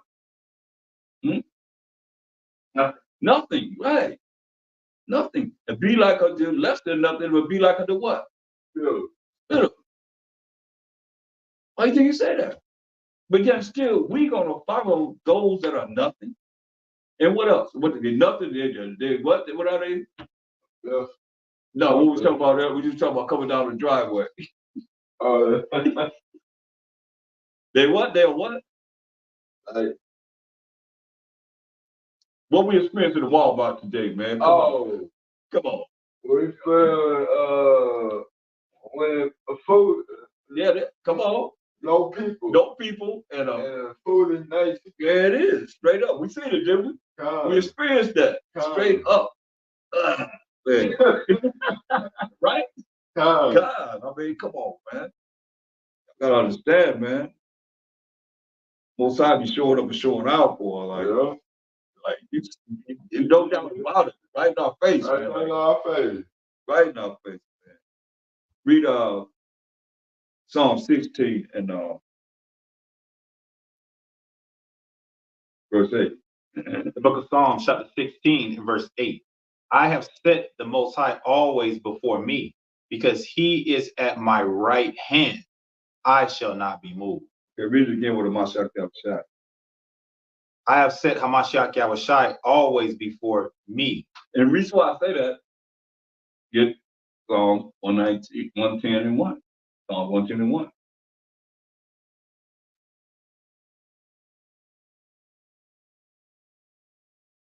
Book of Psalms, chapter 110.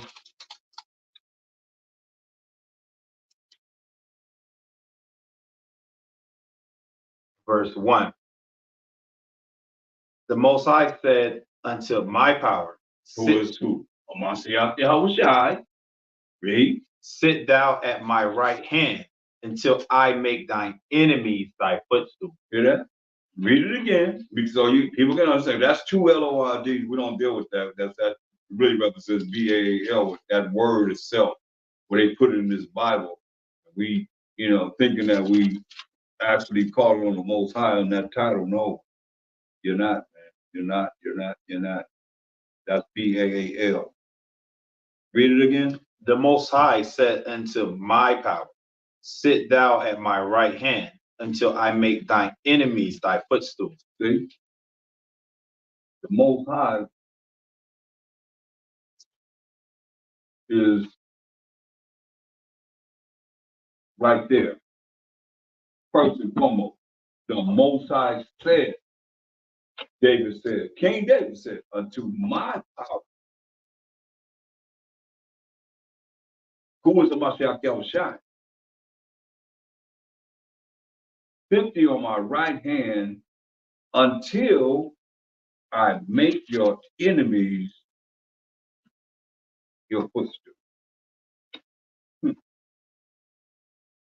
He says, sit on my right hand until I make your enemies your footstool. And that's what we went over in the previous lesson, how it's not gonna be all in all, man. Mashiach gonna have to, he gonna give up the kingdom. See, Most High put the kingdom under his footstool. Then the Mashiach gonna be subject to the Most High. The Most High gonna be all in all. Point blank. Real.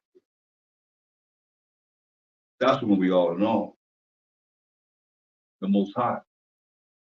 That's why go back and read it again. And understand when a Mashiach come, the Most High there too. That's why a lot of times you see in the Bible in the Hebrew it say Allah Hayyam. Understand? So you gotta recognize whether or not, it is the Most High by himself, or it's the Most High, the Mashiach as the angel of the Most High, the Spirit of the Most High. Y'all, he's in the volume of the book. He's in the Old Testament as the Spirit of the Most High. Why David said, Most High said unto my power, sit thee on my right hand until I make thine enemies thy footstool. Most High sitting on his own right hand, right? But when you understand 1 Corinthians 3:23, you understand this, and this is nothing new. It's just something that have not been shown to the world. Mystery that's been hidden in the Most High. But it says it's right there. What he said. 1 Corinthians chapter 3, verse 23. And ye are Hamashiachims, and Hamashiach is the Most High. See that? We are Mashiach, meaning we are the anointed. We belong to Mashiach. And Mashiach is the Most High. That's why I say no man come to the Father but by him, right? That's why we ask anything in my name, I would do it that the Father could be glorified in the Son. If you ask anything in my name, I would do it. If you love me, keep my commandments, do what I say do. I'm sitting on the right hand side of the Most High and trembling before the Most High. Even though I'm his son, all the angels tremble before the Most High. Even devil, everybody tremble before the Most High. Here we are in this mortal body thinking that we can just deal with the Most High any way we want to, just do this, Most High. And after we talk to him, say, so be it. Heard what I said, so be it. What kind of pride is that? You can't say that humbly. Say that humbly for me. Say it humbly for me.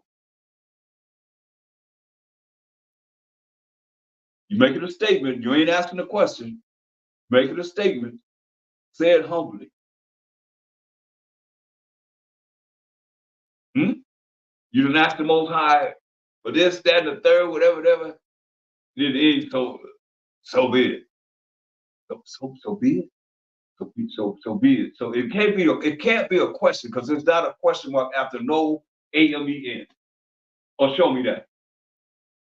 Is it? There's no question mark after A and B, so you can't make it sound like a question. It's got to be a statement. There's got to be demand or command, whatever, however you want to say it, man.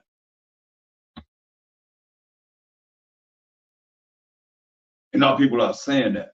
You're making a statement to the Most High after you ask this, that, the third, said this, that, the third, talk about your life, this, that, whatever you're talking about, whatever you're asking for, give me, I want, I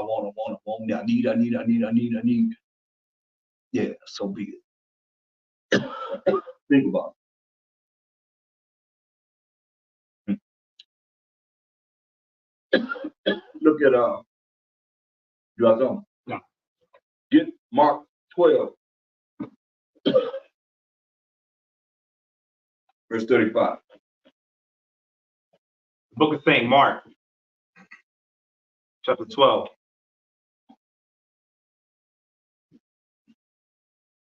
Verse 35. And Hamashiach Yahushua answered and said, while he taught in the temple, how say the scribes that Hamashiach is the son of David? So we ask a question, man. How say the scribes, how they saying I'm the son of David? Right? So how's the scribe saying I'm the son of David? How can be the son of David if he's the son of the angel? That Mary was impregnated by, she just woke up one day and she was pregnant. Or did the angel Gabriel have intercourse with her? What? He came and gave her a message. Because Immaculate Conception, that started in 1864 or some approximately around that time by Pope Pius IX. Before that, nobody was talking about no virgin birth and all this stuff, man. Look him up. The Catholic priest, wannabe priest, Pope Pius IX. He started that madness, man. So what is that? Mashiach say, how do the scribes say that Mashiach is the son of David? Read, because David came from the tribe of Judah. Let's read about it. He came from the tribe of Judah. That's why it tells you in Hebrews 7 and 14, it is evidence of fact that our power, Mashiach sprang out of Judah. Jacob, our forefather's name was changed to Israel, fourth-born son. He ain't come from no Immaculate Conception and no virgin birth and all that stuff they perpetrating on this earth right now. Man, that's why I say the scribes say the son of David. Read. For David himself said by the Holy Spirit. By what? The Holy Spirit. By the Holy Spirit. But we just read what he said.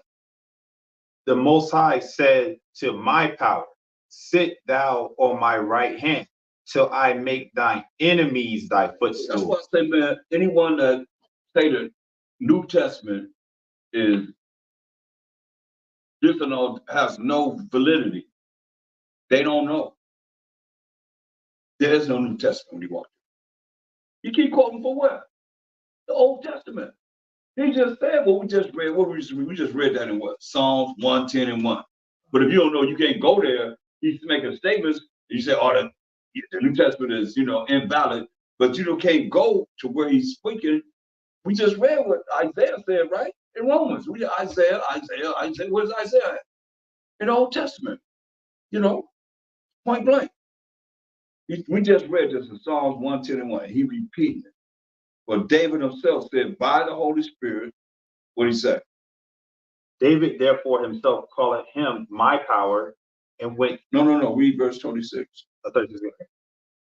Verse 36. For David himself said by the Holy Spirit, the Most High said to my power, sit thou on my right hand till I make thine enemies thy footstool. We just read that in Psalms 110 and 1. He just quoted it. Now what he said. David therefore himself calleth him my power. There it is. David called Mashiach Yahushua his power, because we're Mashiach. We're the anointed. We belong to the Messiahs. We the Messiahs. We belong to him. And Mashiach Yahushua is the Most High. We just read it. Read. And whence is he then his son? Then whence is he then his son? He's asking a question. David therefore himself called him his power. And we just read it. And whence how is he then his son? Read. And the common people heard him gladly. It tells you no scripture, nobody asked no question after that. He didn't ask you no question. That's why he said what he said, read. And he said unto them in his doctrine, beware of the scribes, which love to go in long clothing and love salutations in the marketplace. Sound like somebody wants some attention, right? Sound like somebody want a reputation in hell, right? Somebody working with those that are in charge, the Romans and so forth. They want to be in charge of the people. They want the people to look up to them. Read. And the chief seats in the synagogues and the uppermost rooms at feasts. They want to be number one. You know, come in, they gotta be exalted. Read. Which devour widows' houses, and for a pretense make long prayers. These shall receive greater damnation. It would say, which devour widows' houses, and for a pretense, pretending, make long prayers. Pretending, these shall receive greater damnation. Sound like they're doing something. And the people believe it. You know, we're nothing but robots and robot teams. I hate to say it, but it's real. You know, I look at people, the new things that come about that they see us do that we shouldn't do, especially anything pertaining to the Most High. You know, APTTMH, you can't tell me that that's okay. You can't tell me that's okay. You should chat and see if they saying Hmm? Check real quick. Kind So they saying that. They say it all the time. I mean, it's something that's learned behavior. Like we can show you what the Most High said through a Mashiach Yahushai, that the Most High is good. You say, don't call him good, right? So only the Most High is good, but we say, how you doing? I'm good. I'm good. That's something new. And I'll say, robots and robot teams.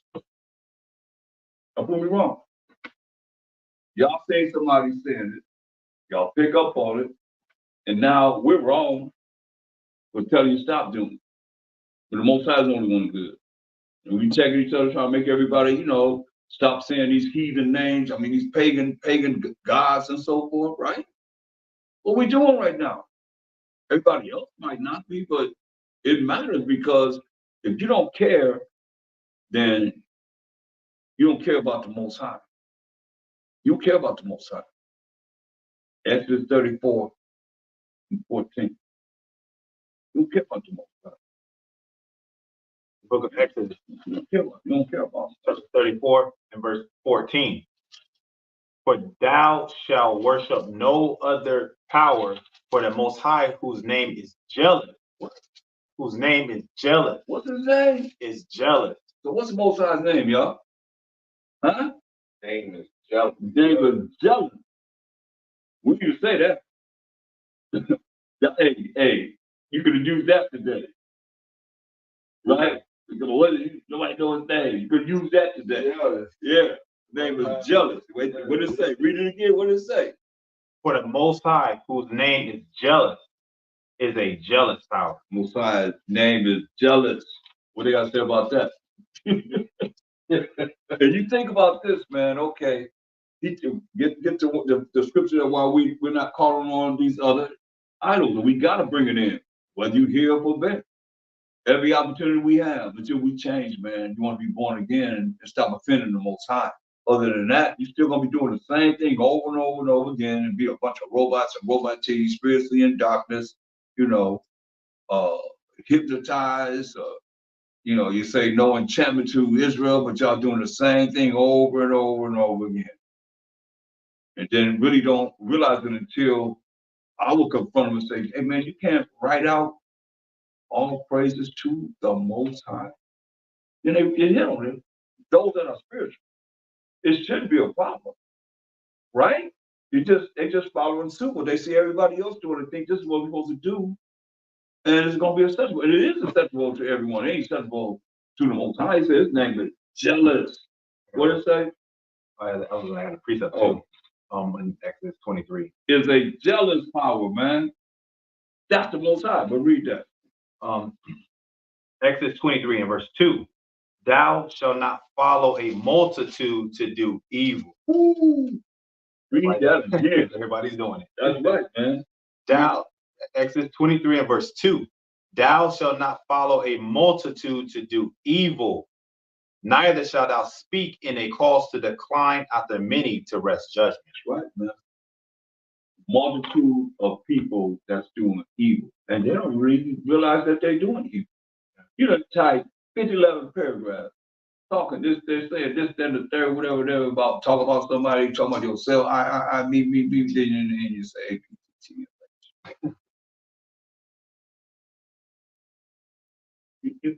You can't make that make sense. You had time to type all these different, you're on the keyboard, some people on the phone doing all this, man. Make sure you put a smiley face by You know, smiley face, yep. Doing all that. And then in the end, you put APTTM. Or it's all praises. All praises. You see how people follow suit with these different sayings. They're doing the same thing. They follow the same thing.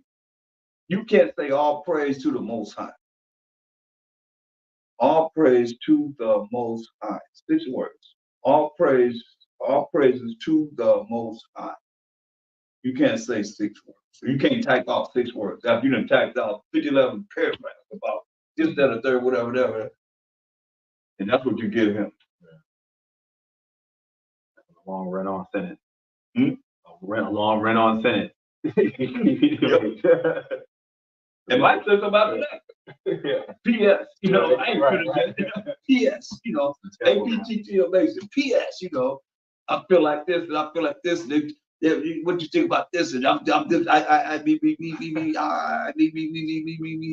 And next thing you know, you looking at it. At least I'm looking at it like, wow.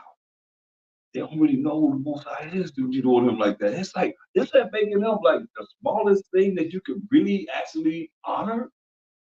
You're more honorable than him, man.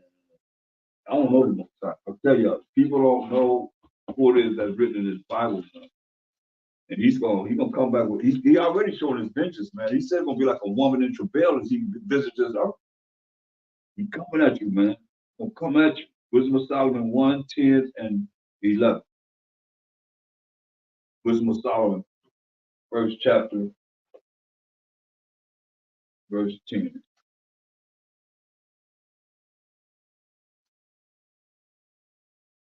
Wisdom of Solomon, chapter 10.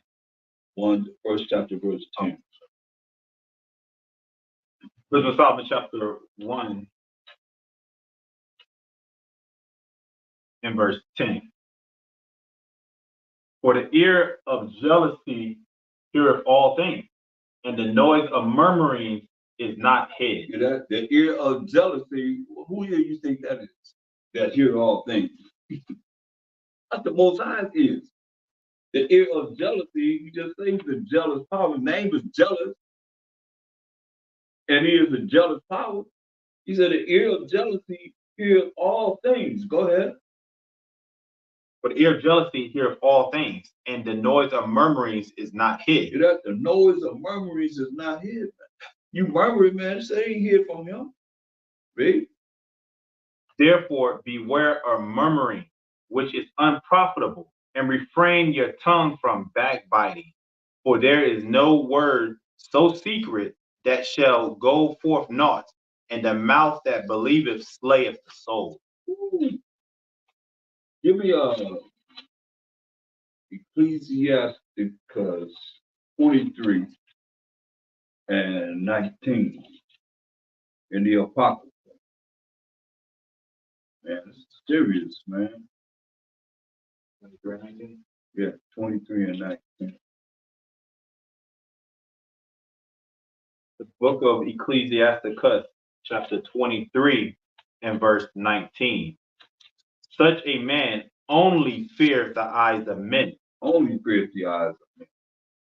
Read. And knoweth not that the eyes of the Most High are 10,000 times brighter than the sun. It's what? 10,000 times brighter than the sun. 10,000 times brighter than the sun. Doing what? Beholding all the ways of men. Beholding all the ways of men. Read. And considering the most secret parts. Considering the most secret parts.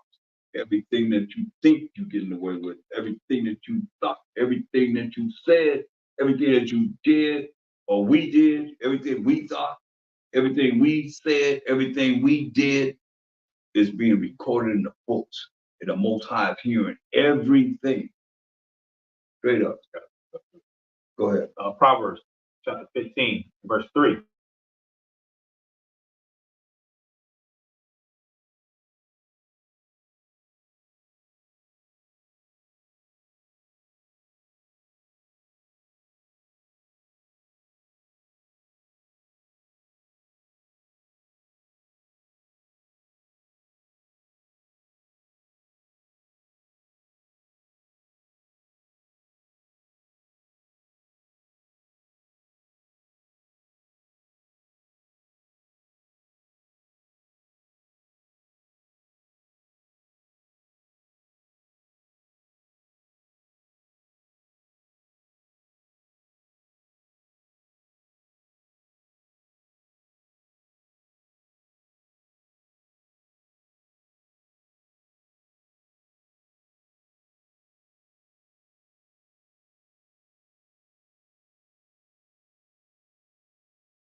Okay, look like we're back up now.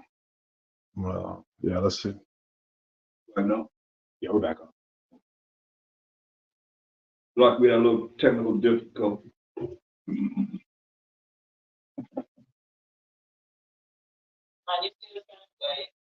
You're sideways on YouTube?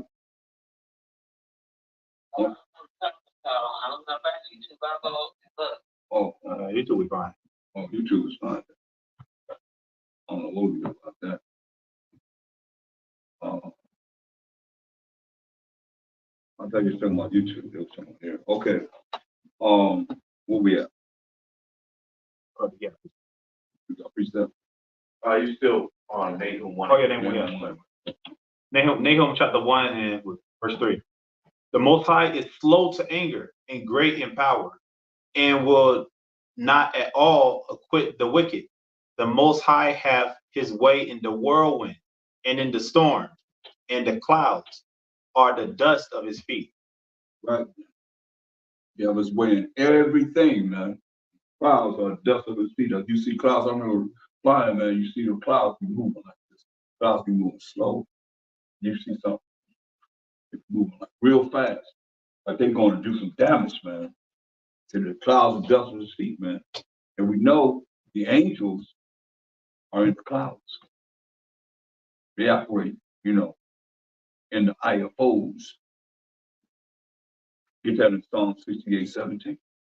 Then we bring your precept. Book of Psalms, chapter 68, and verse 17. The chariots of the Most High are 20,000. Chariots that are Most High, 20,000, read. Even thousands of angels. Even thousands of what? Angels. Angels, man. See? That's all. Going to Ezekiel 11 and 5.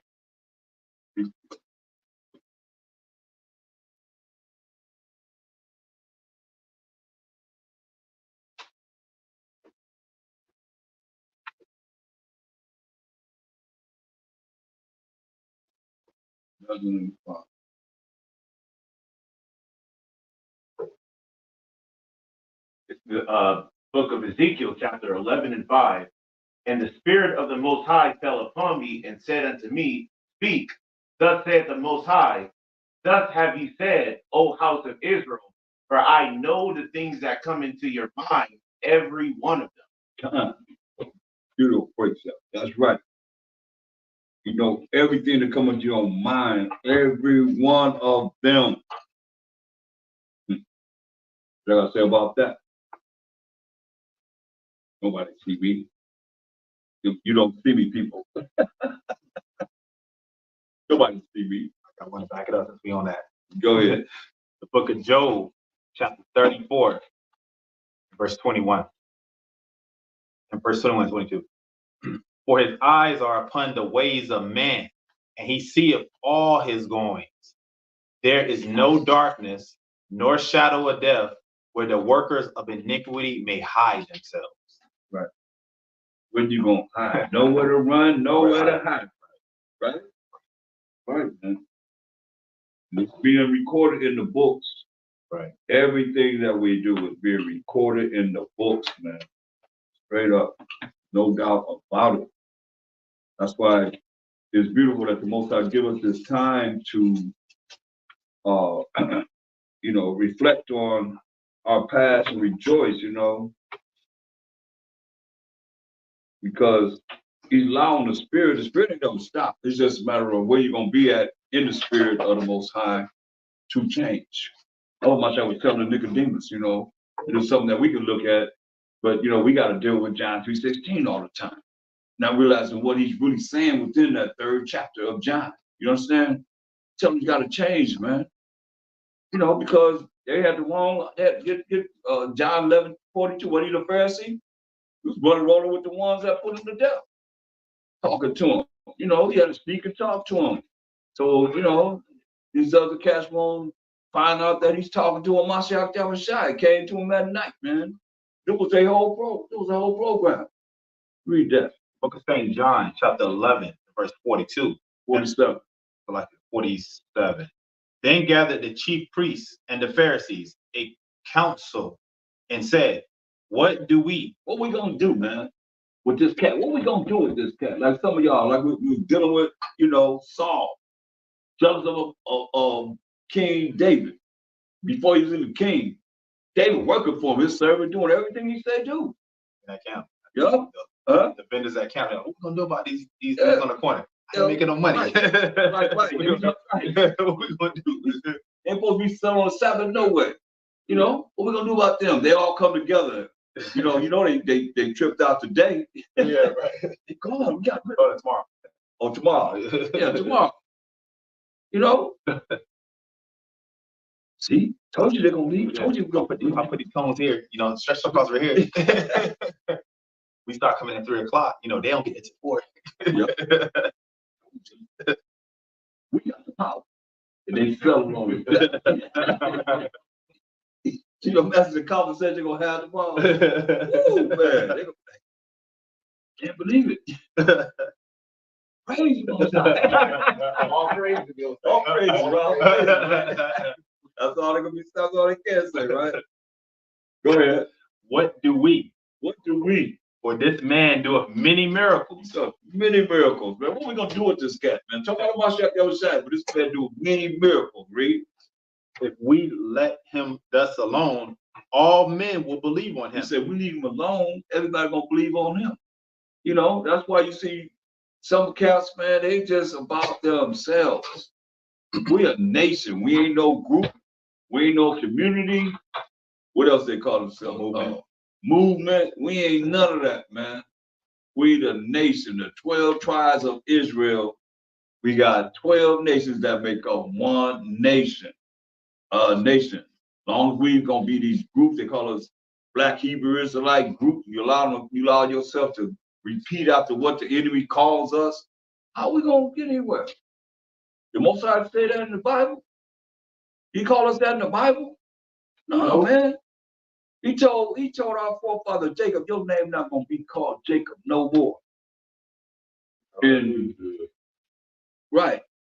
Genesis 35, 10, 11, man. So your name gonna be called Israel. He say a nation and a company of nations gonna come from you and kings from your loins, man. Here we are. We calling ourselves by what they call us. Yeah. So basically, if we associate with them, the Romans shall come in and take away our YouTube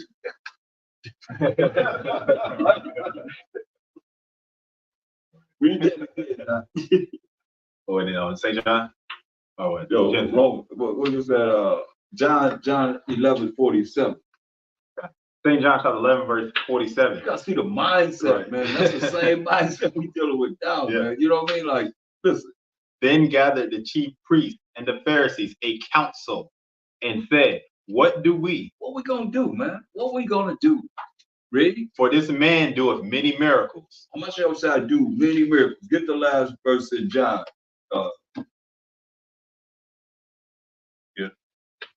Yeshaya. Yeah. Yashemai. Yashemai. I got it. Yashemai. I'll get it. We'll get it. We gotta work on it. He did many miracles. How many miracles he did?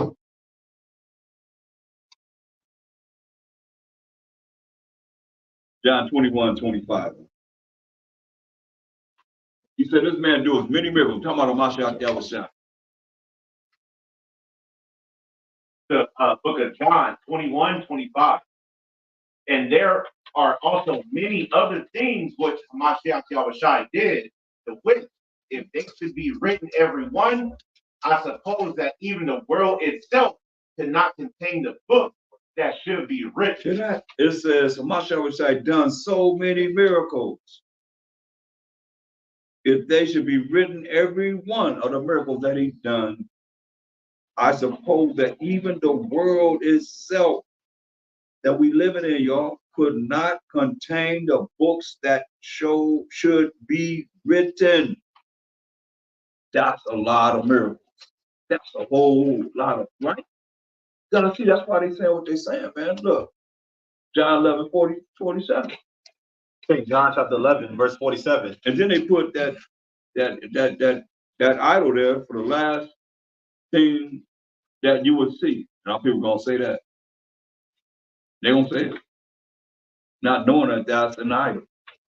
That's the Roman, number one Roman identity of their gods. Number one, Zeus. That's his last name. So when you calling on that, you calling on the so-called white man's number one deity or idol, Zeus. That's his last name. So you can pray all you want to. I'm waiting on somebody to challenge me on that. Pray all you want to, and in the end, you either calling on Amenra, or you praying to Amen that goes as the last name of Zeus. Zeus, Amen. It's the same thing, Amon, whatever. We even got our own spelling of how we say it ourselves in Hebrew, right? It ain't like that, but it's still representing the same thing as I asked brother, what does it mean? It's the same meaning. You're Christian, you whatever you are. Muslim, you're Hebrew, is like whatever. It's still the same thing. So be it. So be it. What I said, so be it. Come on, man. They put it there. They put it there. We did not say that. Mashiach Shah, when he prayed to the Most High, did not say that. He did not say that. He gonna tell the Most High, so be it. He gonna tell his public, he gonna tell the Most High, his name is jealous. Someone melt you. Don't fear the Most High. What's the first thing he told? Fear, he come down. I came down here to make you as my people, Israel, fear me. Like scared of the Most High, man. Don't wait till he comes. It's too late. You hear him say, "Oh my G.O.D., oh my G.O.D." When he show up and show out, you say he coming? What do you say gonna start with us? There ain't no judgment. Understand? Get Psalm 147, 19 and 20. So you see all the destruction that will happen back to back to back to back. The Most High said, "You ain't been judged." Point blank. Book of Psalms, chapter 147, verse 19. He showeth his word unto Jacob, his statutes and his judgments unto Israel. He have not dealt so with any nation. He ain't dealt so with any nation, man. You listen to what he's saying. He showed his word unto Jacob, his statute and his judgment unto Israel. He have not dealt so with any nation. And what?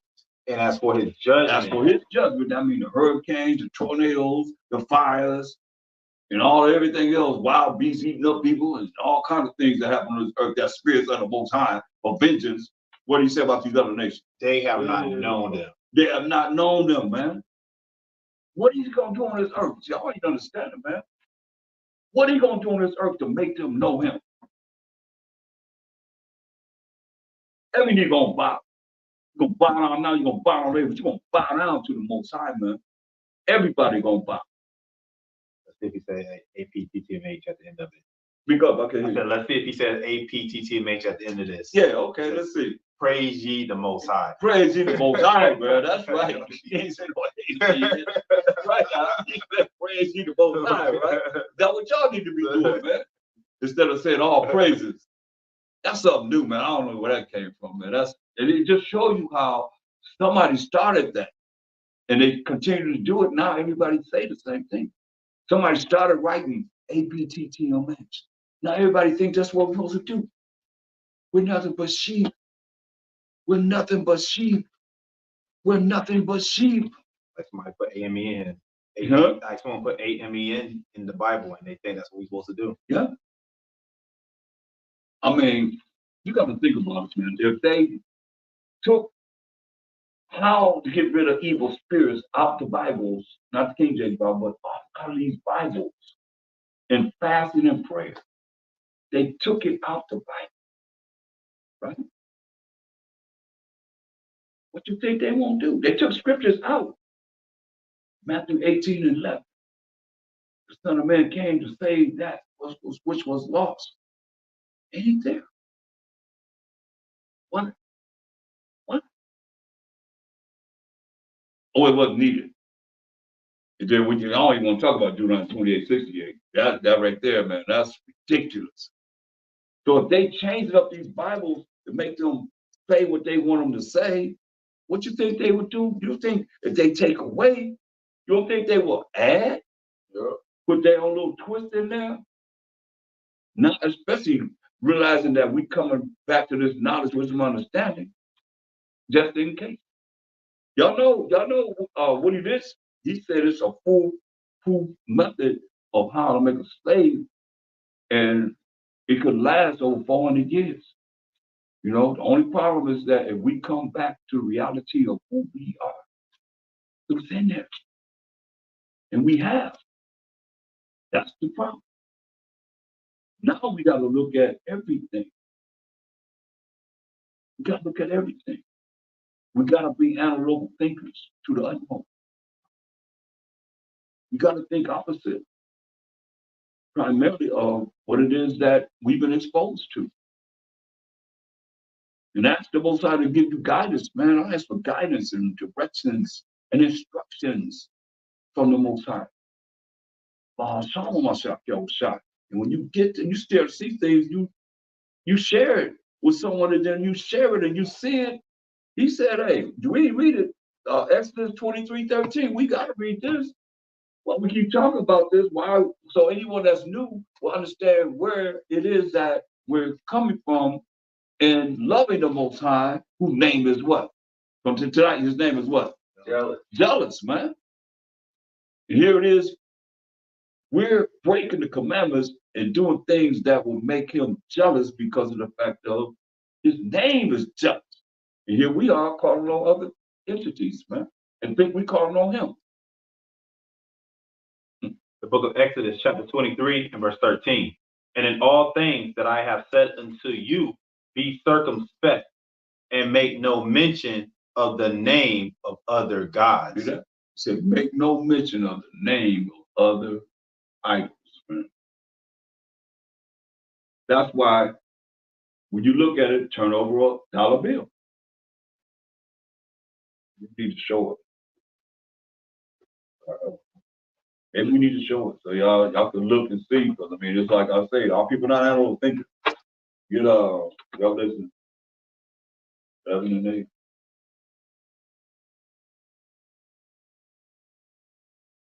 You need to see it. You know, what they say, a picture worth for what? 1,000 words, right? You need to see it. Maybe they need to see it because read that. The book of Revelation, chapter 11, verse 8. And their dead bodies shall lie in the street of the great city, which spiritually is called Sodom and Egypt. See? Y'all see that? Show that. It's America. Spiritually called Sodom and Egypt. What's on the back of a dollar bill? You can't deny this, man. This is so simple. This ain't hard. This ain't a hard thing to recognize, man. Spiritually called Sodom. Why's the pyramid right there? Then it took what they got from Egypt and the Roman Empire. Here they go right here. You got the 12 tribes in captivity on this one here. Yep. See the shield right here with the 12 tribes encircled around it. Got us circled around it, got us in captivity with their eagle, falcon, whatever you want to call it. I mean, it's right in our face, man. It's right there, right here. Read that again.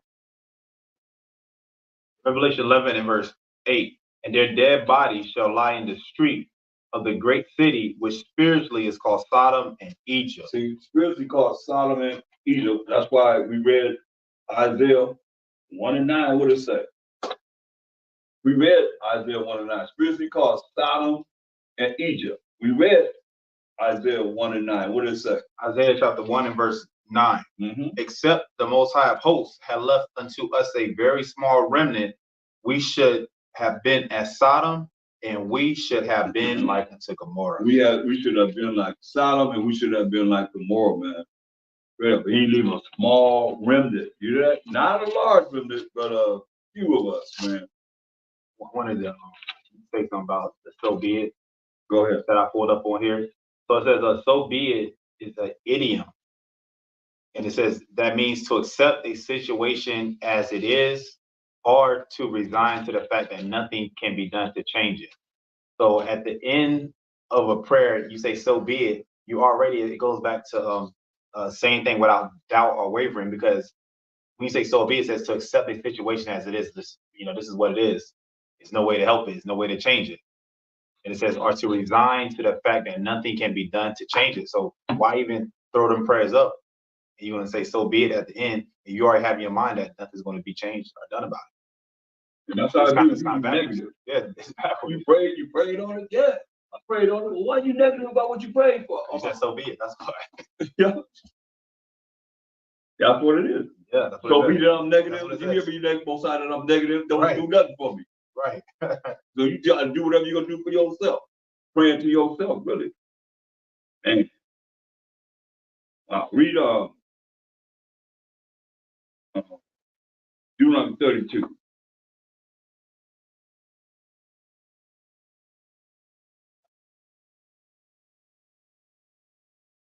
Book of Read verse 5. Book of Deuteronomy, chapter 32 and verse 5. We'll read 4. Verse 4. He is the rock.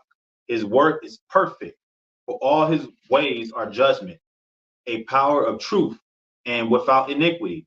Just and right is he. See? So that's why I told you. He do not do unrighteous deeds. He's a power of truth.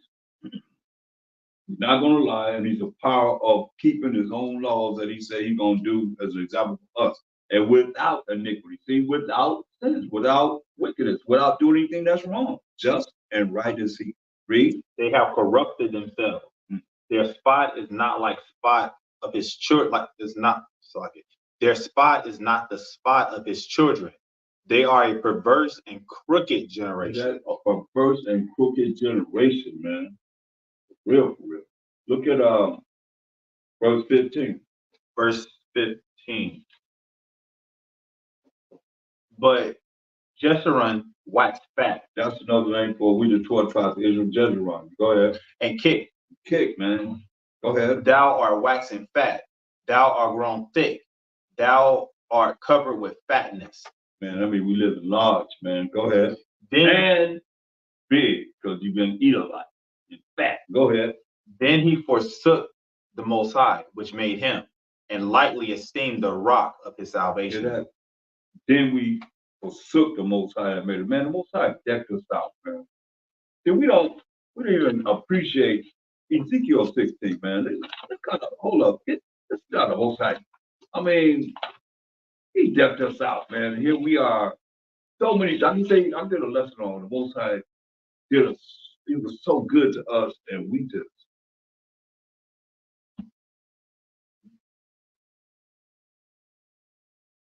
You kill us, man. Start at verse 8. Ezekiel 16 and verse 8. This is the Most High. How he felt about us and what he did to us. Now we lightly esteem him. Right now, we don't fear him. We don't care nothing about anybody talking about him. It's sad, man, but read. Ezekiel 16 and verse 8.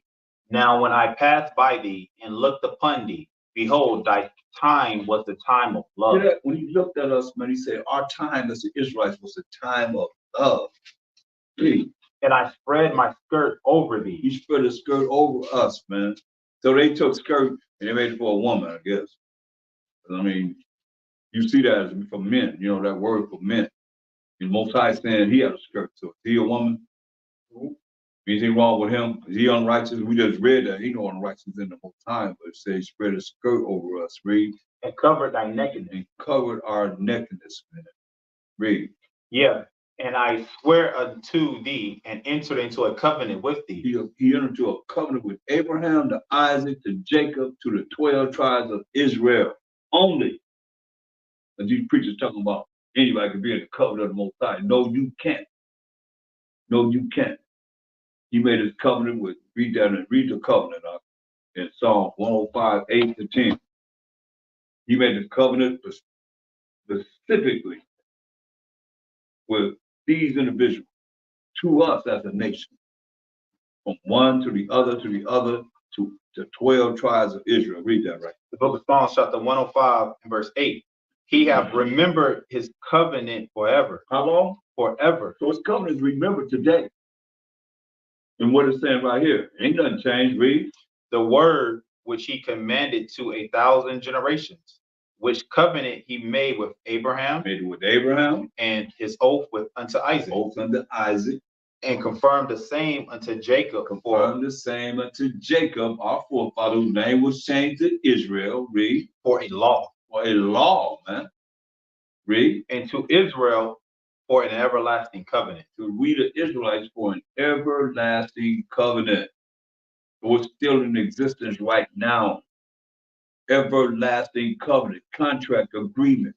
His law, statute, commandments with us, the 12 tribes of Israel. That's why it says in verse 8 of Ezekiel 16 chapter, he said, and enter into a covenant, a contract, an agreement with thee. That's the 12 tribes of Israel, said the most high power. And thou becamest mine. And verse 9, Ezekiel 16 and 9. Ezekiel 16 and verse 9. Then wash I thee with water. Yeah, I thoroughly washed away thy blood from thee, and I anointed thee with oil. This is a time of love from the Most High. Go ahead. I clothed thee also with broidered work. Man, you clothed us with broidered work, man. We gotta have machines that you gotta put designs in it that can actually do broidered work. We did broidered work with our hands, man. We had that type of skills. Go ahead. And shod thee with badger skin. And I girded thee about with fine linen. And I covered thee with silk. I decked thee also with ornaments. And I put bracelets upon thy hands and a chain on thy neck. So people be asking about, jury and stuff like that. Because, a lot of these religions have taught them you're not supposed to have no jury. You ain't supposed to wear no jury at all. But you hear what the Most High did? He said, I covered you with fine linen and silk, and decked you also with ornaments, and put bracelets upon thy hands, and a chain on thy neck. He put chains. This is what we had. That's what the Most High did. Everybody else looking at us. Everybody looking at us. Now we at the bottom of the barrel. We gotta buy these old cheap gold, whatever it is they selling us, man. Ain't really, don't know what it is. You buy it somewhere, you take it somewhere, say, hey, you get off. Look, you pay $300 for this. You take it somewhere, they be like, man, what's $300? Somebody else weigh it and they examine it. They go on, they scrape the gold on the rock and see how it put the magnifying glass on it. No, I don't know what you get, man. Everything is a scam here, man. Nothing real, but the Most High decked us out, man. Go ahead. And I put a jewel on thy forehead. Put a jewel on our forehead, man. Go ahead. And earrings in thine ears. Earrings in our ears, man. Because remember when Aaron made the calf? What did he say? Give me the earrings of your sons and your daughters. And he made that calf, man. Gold earrings. We had earrings. Go ahead. And a beautiful crown upon thine head. And a beautiful crown upon our head, man. Powers and rules of authority, man. Go ahead. So we did have 17 things on our head. Go ahead. Thus was thou decked with gold and silver. I mean, it can't get no clearer than that. From the Most High. Now tell me the Most High is wrong for allowing us to be decked by him with gold and silver. Go ahead. And thy raiment was of fine linen and silk, embroidered work. Thou didst eat fine flour and honey and oil, and thou wast exceeding beautiful. And thou didst prosper into a kingdom. You prosper into a kingdom through the power of the Most High. Hallelujah. Hallelujah. Come on, man. Read.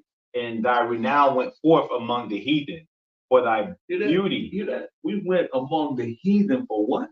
Thy beauty. For our beauty, man. Read. For it was perfect through my comeliness. Hear that? It was perfect through the Most High's beauty.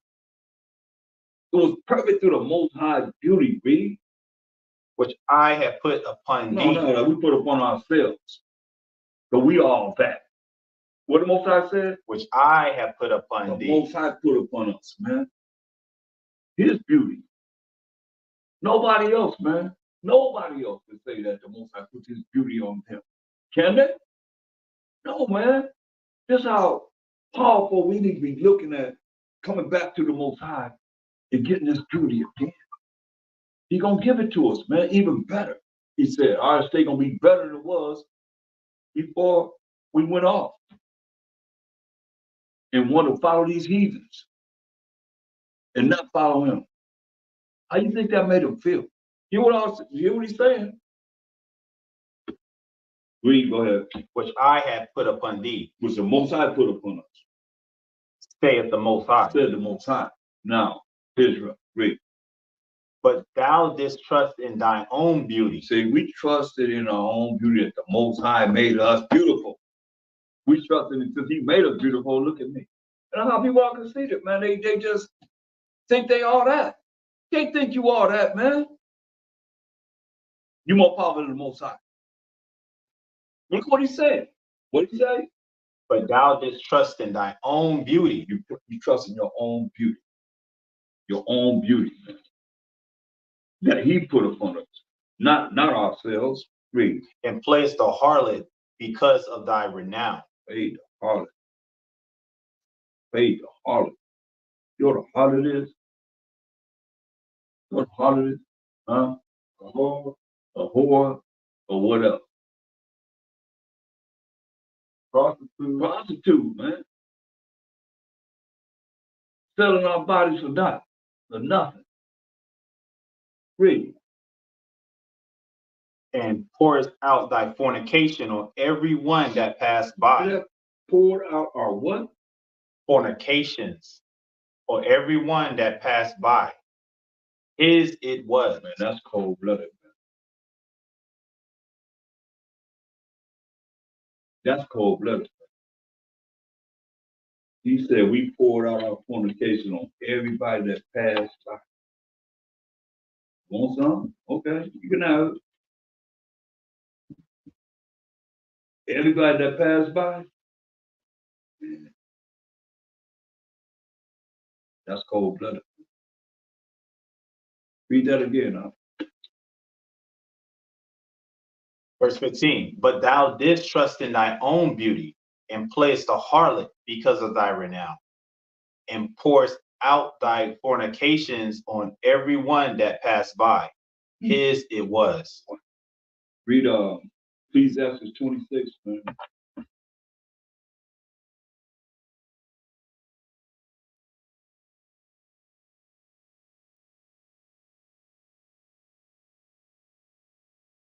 Start at verse 9. Ecclesiastes chapter 26.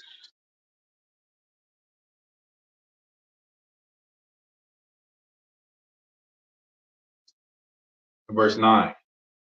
The whoredom of a woman may be known in her haughty looks and eyelids. You know, the whoredom, let me say a bunch of hoes say, of a woman may be known in her haughty looks and eyelids, blinking her eyes, you know. You know how they fix their eyes up so they look different. Right now, they got what? They got those broom eyelashes. Be like, how you doing? Calm, bro. Huh? They call them calm, bro. Call what? Calm, bro. For real? That's what we like.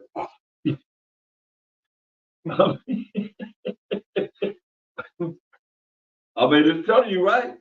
I mean, and they make sure you can't miss it, right? Calm. You can't miss them eyelashes. I mean, some of them eyelashes, man, they be on, like I say, bro, they be curled up and. On a hot day, they can keep you cool. Like better than face, right? Keep you cool, like you said. You, man. Hey, Lord, blink in the eyes is funny. Just blink, man. Just all you have to do is blink.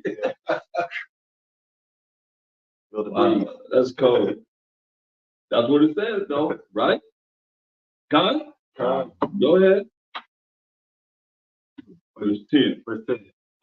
If thy daughter be shameless, keep her in straitly, lest she abuse herself through overmuch liberty. Yeah, man. It say, if she be shameless, he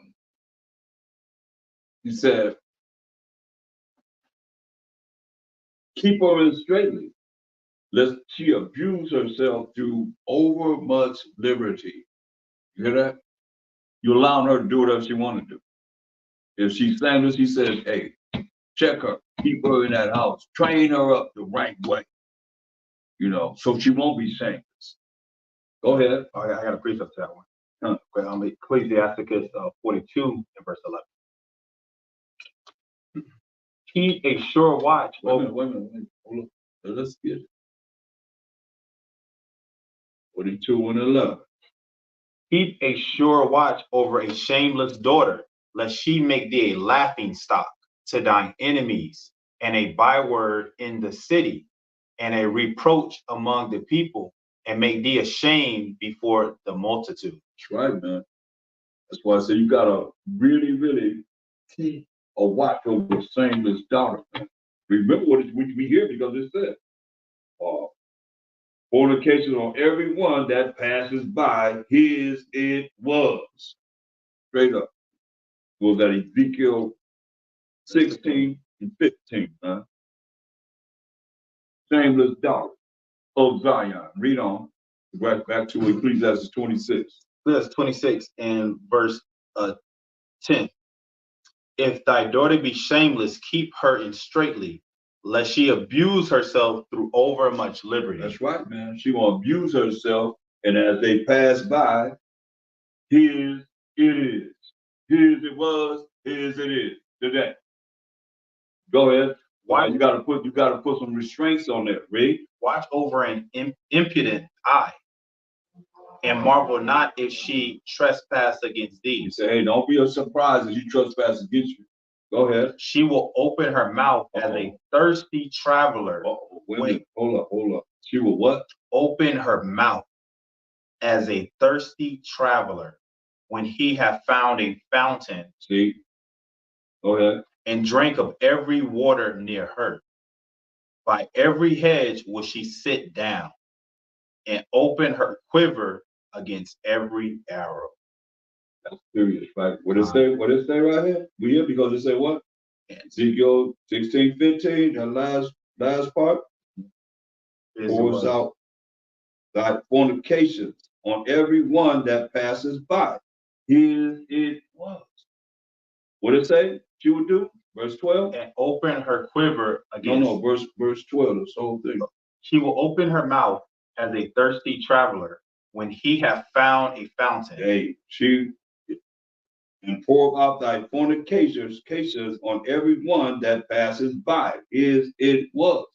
She will open her mouth as a thirsty traveler when he have found a fountain. Y'all know what that's talking about. And that's crazy because in the world, that's that's words we use in the world, like, oh man, he thirsty or she thirsty. Yeah. Now you just start using that right. That's why Romans 10 and 2, it says what it says. We the children of Israel, we the people of the book. That's why it says what it says. Romans chapter 10, verse 2. You ask them, hey, where's that in the Bible? Listen what it says. For I bear them record that they have a zeal of the Most High. They got a zeal of the Most High, but not according to knowledge. They can't take you in the Bible where it's at, but we see it right here. You know, it's right here. Huh? All right. Go back to what she do. Verse 12. Verse 12. She will open her mouth as a thirsty traveler when he hath found a fountain, and drank of every water near her. By every hedge will she sit down, and open her quiver against every arrow. Her quiver, y'all know what that represents? Sex organ. The arrow is man's penis. That's what he's talking about. What it say? And open her quiver against every arrow. What it say in Ezekiel 16, 15? And pour out thy fornications on every one that passes by. His it was. Why he called it a bunch of whores, bunch of prostitutes, man. this is going into how we're in every book nowadays, right? We're in every like religion and philosophy.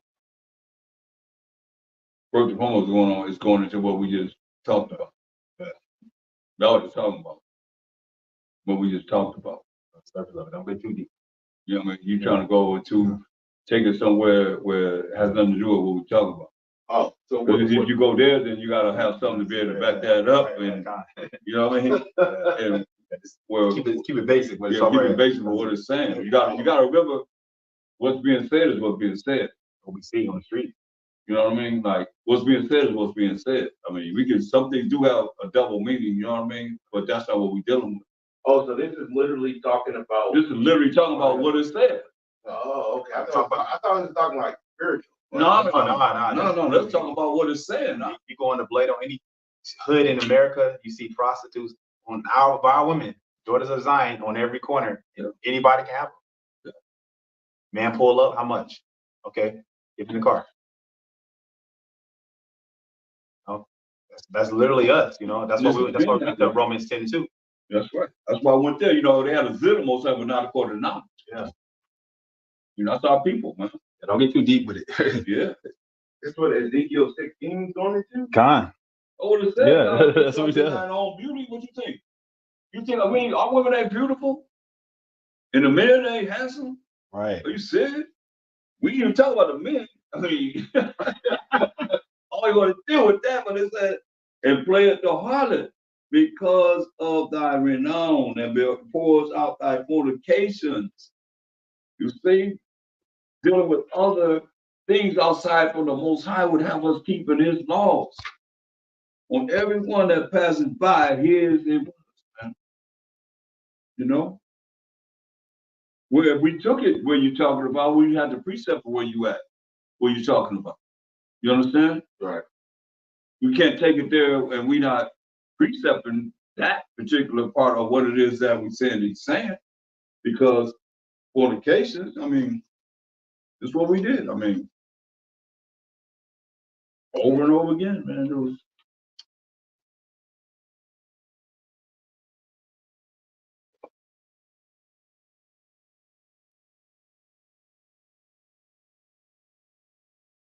We did wrong by the Always 26, verse 26.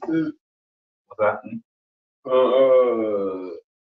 Sirach 26, verse 8, Oh yeah, that's what we're at. all the way to 12. I'm going all the way to 20.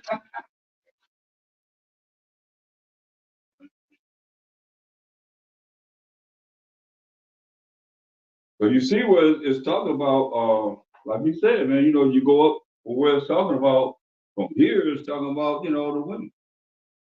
And see, that's the problem, you know, a lot of times, you know, brothers I'd rather for a woman to know the truth, and they don't like me, because I'm bringing it out. They don't run and say, like I wrote the scripture. I didn't write the scripture. Did it? Oh. You did. We read your verse, your chapter and verse, right? Yours, everybody else, right? That Ain't my first. ain't none of yours, right? Oh. Ain't none of mine. I ain't writing it. But what we talk about all the time, we talk about men. Men. So we talk about women now as a problem. People got a problem with it. I'd rather for a woman to know what's right and wrong in this Bible than to run around and don't know what the Bible's talking about. Right. Because I want to show you something, Yashimai. So let's go to Isaiah 3 and verse 16. So you know that this is talking about our women. Let's go to verse 16. Man, it took me 2 months to do one of the scriptures. 2 whole months, every class. 2 months. Isaiah 3 and verse 16. Moreover, the Most High saith, because the daughters of Zion are haughty, and walk with stretched forth necks and wanton eyes, walking and mincing as they go, and making a tinkling with their feet. So when you look at that right there, that's talking about, you know, our women, they have the haughtiness, you know, the pride, the arrogance, the stretch force necks, you know, rolling the necks, the wonton eyes, the lashes. That's what we're talking about in Ezekiel. You know, that's what we're talking about in Ecclesiasticus right there. It says walking and mincing as they go. That's talking about the switching and you know, the high heels. You know how yours come from, right? Yeah, you told me. Oh, Right. And making a twinkling with their feet. See verse 17. Therefore the Most High will smite thee with a scab, the crown of the head of the daughters of Zion. Now we just read in the book of Ezekiel, chapter 16, how we had that beauty and how we were ordained for, you know, how our beauty was so beautiful. Everybody wanted to be like the daughters of Zion. They wanted to be like the men as well, right? But and the Most High saw that our women had long, beautiful hair and everything. So he took that away from them. This is why they desire that back. they desire back. That's why they be, you know, getting the weeds and doing the things that they do. Want that hair back. Yeah, they want it back. You know, so you see that with the weaves, we see them with the braids. You know, you even see men down doing this type of stuff. But yeah, this is talking about the women. It says and their call and their round tires like the moons. It's talking about the, you know, the big hoop earring. This is where the big hoop earrings. It says the chains. We read all this right here. The chains and the bracelets and the mufflers, the bonnets. Sisters are known for wear bonnets, and the ornaments of the legs and the headbands and the tablets and the earrings. This is all we read. We read in Ezekiel 16. The rings and the nose jewels, the changeable suits of apparel, and the mantles and the wimples and the crisping pins. That's the straightening combs. Straightening combs, right? The glasses, you know, the designer glasses, you know, Christian Dior and all this stuff, Gucci, all that stuff. And the fine linen, the way they dress, and the hoods and the veils. So right here, it's a characteristic of what they wear. And it's not going into you know, talking about this different religions. So this is actually describing our women and what they look like. So it's saying you can't go too deep into it. Let me get verse 24. It says, and it shall come to pass that instead of sweet smell, there shall be stink, right? And instead of a girdle, a rent. And so when going back to that part where it says stink at, you know, that's talking about the men that they've been with, you know, because then you start catching things like yeast infections, and because all the men that have been in them, you know, how the women, they stand on the corners, they sell their bodies and do things of that sort. You know, they get rotated through men. This is why women can't be with multiple men at all. You know, they say that, well, this is scientifically proven. Every man that a woman has laid with, a part of that man's DNA stays with that woman for her entire life. In her womb. In her womb, right. His mark. Right, his mark. Of his life force. That came from his body, which is his seed. Right, so that's why you got it says, there shall be stain. And instead of a girdle, a rent. And instead of well set hair, baldness. That's going into what we said. That hair. Let me say this too. You know, when a woman mess around with multiple men, they stink. And they can douche all they want to. They got a certain funk, like the Most High just said. You know, like you said, they have, you know, found out that the DNA of that man is on their womb. Or they're not the same in their body structure. There's a difference. Right? You know why? Because what did Most High tell a woman have to do? Genesis 3:16. Understand this. So this is what he told a woman she have to do. And remember, she's gonna be taken on just like well, I show what a man deals with when he deals with certain things. A woman was given this the first judgment or punishment for an action that was done when Eve did what she did in talking to the serpent and wanting that power that he offered her in lying to her. So that's why we die. But read what he said. Genesis chapter 3 and verse 16.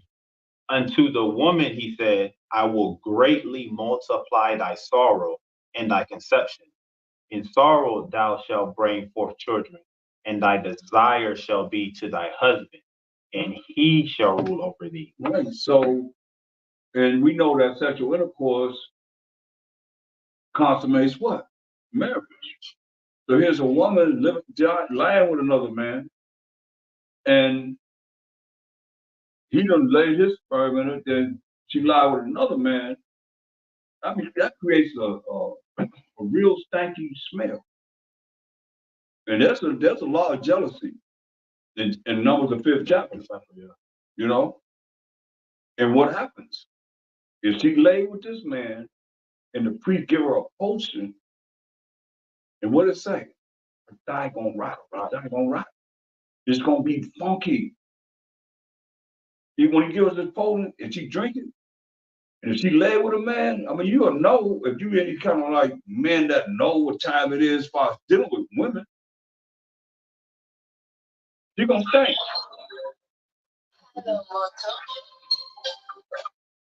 She gonna stink. You have a certain smell. Right. Your woman got a certain smell being with you. And whenever she be with someone else, Spirit too. huh? And a spirit too. Yeah. Different men's spirits. Yeah. Because that's a life force that's in her. She don't bring, only thing she can bring to you is a disease or something. Right? But other than that, you put your life force in that woman. Your seed is a life force. That's a life force. That's boom. And like you said, it don't leave that wound. Boom, that man is there. And they wonder why they got to deal with all these different mental issues. It ain't just theirs that they dealing with. Y'all understand what I'm saying? It's not theirs they just dealing with. They deal with all these spirits that they done dealt with that's in their womb. That's a life force that they got to live with. Well, the most I said, one supposed to be with man, one man. That's how it works, man. That's why it said her desire should be to her man, her husband. He should rule over her. If her desire should be to her husband, he should rule over her. But that's kind of hard for women now because women live. And most times they're gonna do a new thing in the earth. A woman gonna be gonna pass a man. You know, and it's like, but in the kingdom, it's not gonna be that way. And if we working toward the kingdom, then we gotta work together. Men gotta be right, women gotta be right. Huh? Always gotta be right. You can't just say, okay, the man gonna be like this here, men. That's how we talk about as men. That's all those men we talk about as men. Get the men together. We get ourselves together, then our women gonna be together. You know. That's why we gotta be together. That's why we talk about men all the time, because we the head. We gotta be able to actually operate in a proper way that the women gonna be right. You know, because other than that, we're gonna be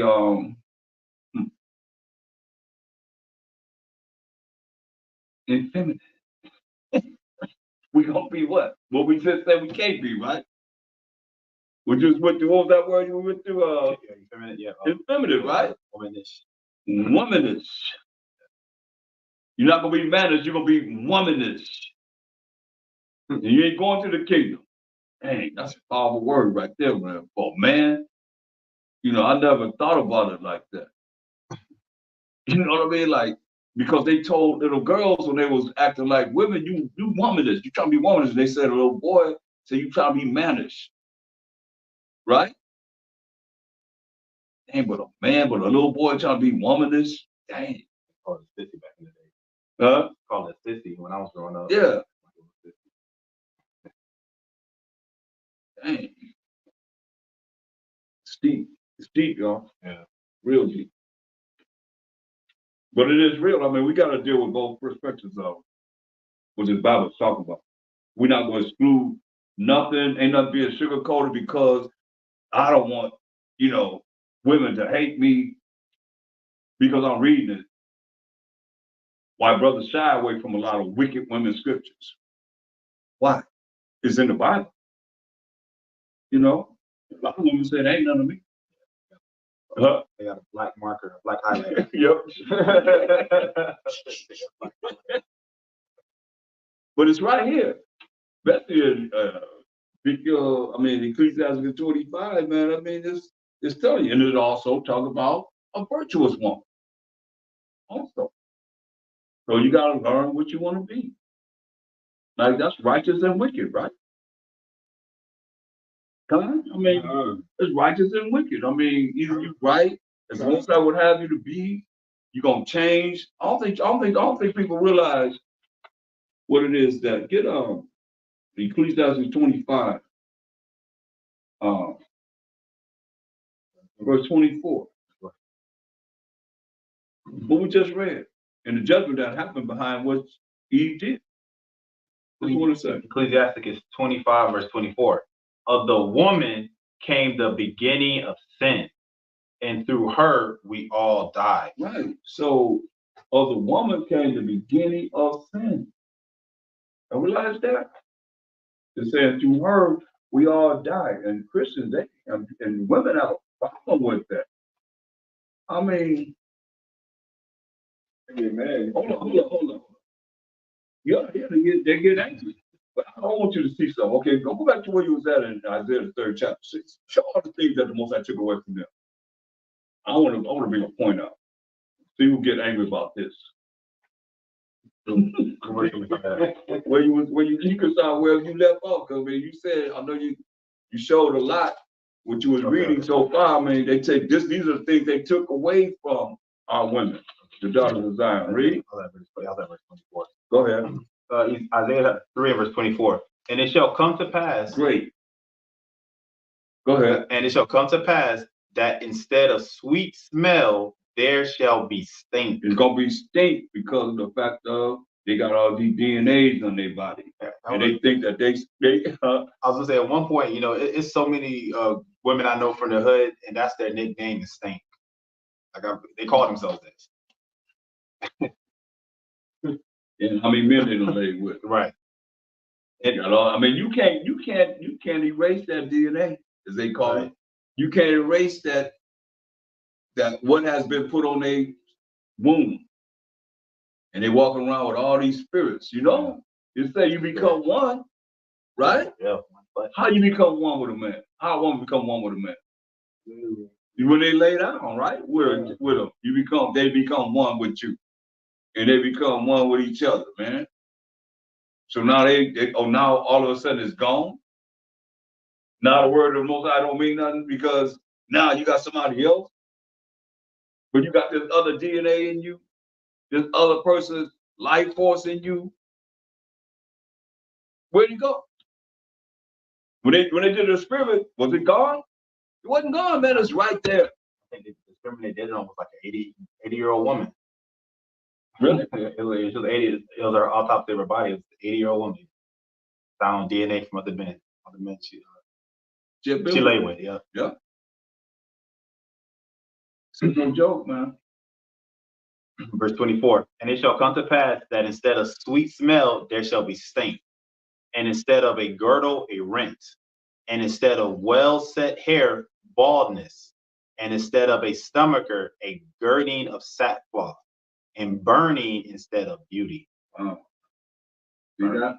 That's what he did to the women. All the time. They walking around high-minded like they all that, and just on the third. It wasn't like that.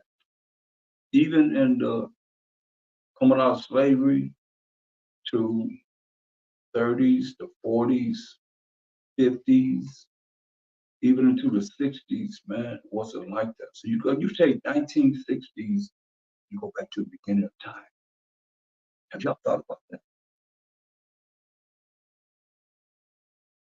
It's always been a certain way, and then it changed.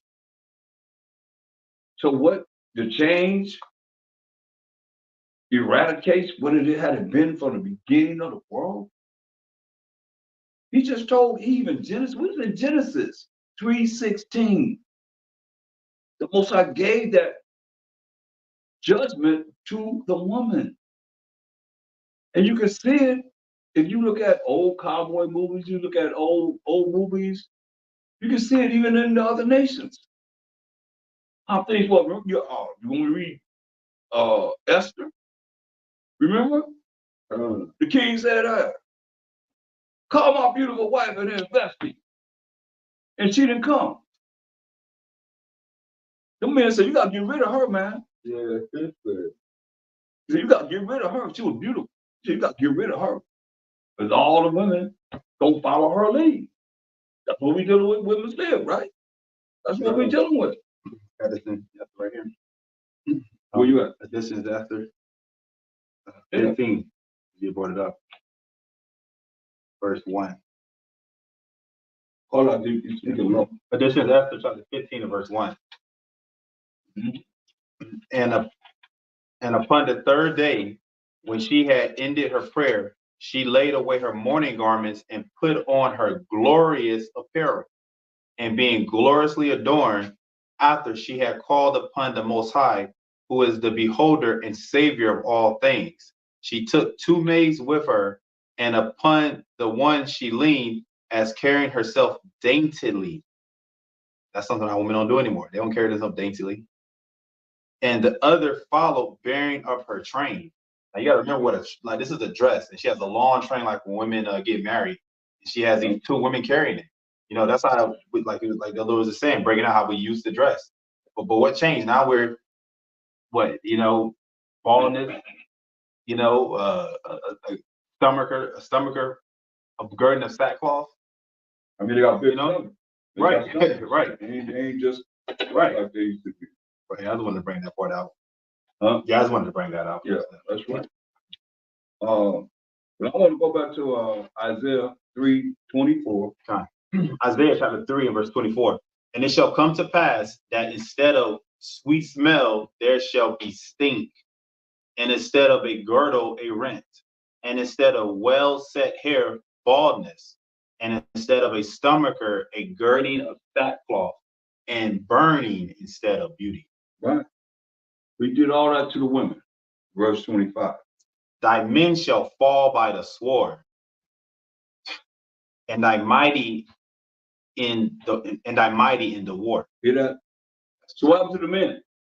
They're about to kill. He killed us. What did he do to the men? He what? You just said it. He killed us. What's going on now? Yeah, Same it's happening thing. right now, man. We're really You don't play, huh? we're reading what we see every day. That's Turn right, the TV. man. What did he say about the men? He killed. Shall fall by the sword. What did he do to the women? Verse 24.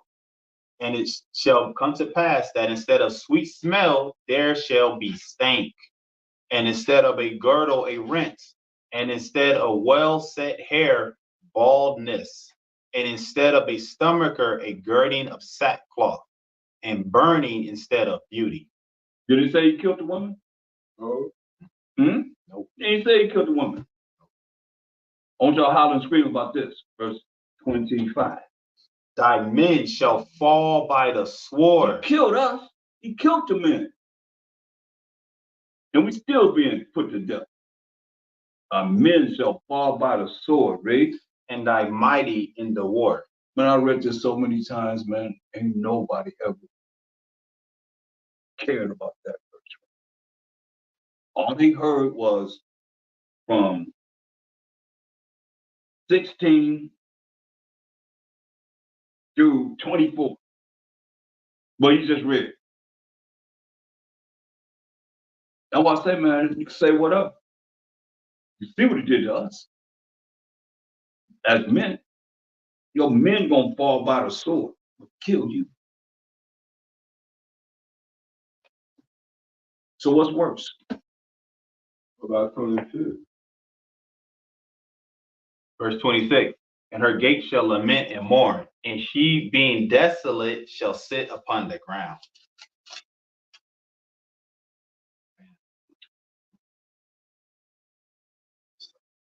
And it's gonna happen, man. I mean, it's gonna be, when you look at Jacob's trouble, man, it's gonna happen just like nobody's business, man. I mean, you ain't gonna really understand. They talk about when this election happened, there'll be a whole lot of things going on, man. Real. You hear who they come after. Like they coming after her. That's all it said. It don't matter who get in office, whoever get in office, coming after them. Coming after her. Well, we better have an opportunity, man, right now, man, to have ourselves right with the Most High. You gotta say about him, he gotta say about you. Why should he help us if we ain't even helping ourselves to be able to look at this simple thing that we can do and stop offending him? Hosea 5:15. Read that. Hosea 5:15. Read that. It's very important, man.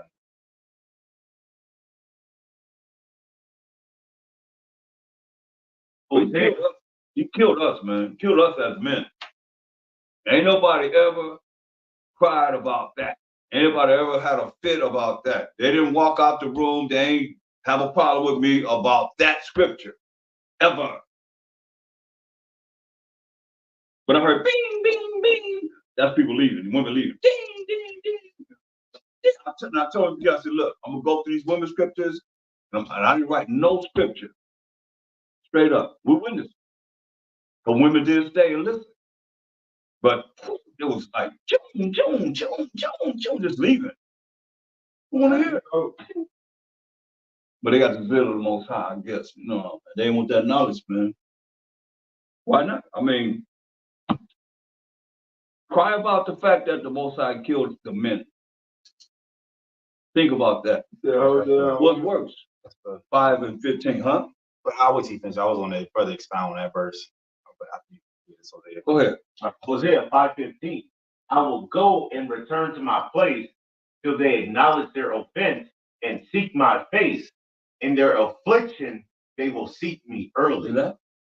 He said, I'm going to go to my place, man, until we, as the children of Israel, the 12 tribes of Israel, acknowledge how we have offended the Most High. Now, if you ain't thinking about him, it don't matter. Because how do you fit in that? By you wanting everything you want to desire for him, and you offended him by saying the things that he's saying don't say at this time, or you don't justify yourself in saying the things that you say before the Most High. That's offensive. Don't call on me like, don't call me like, don't call me. What should I call him? Most High. You want to call him something? Most High. Well, ain't nobody higher, ain't nothing higher than him.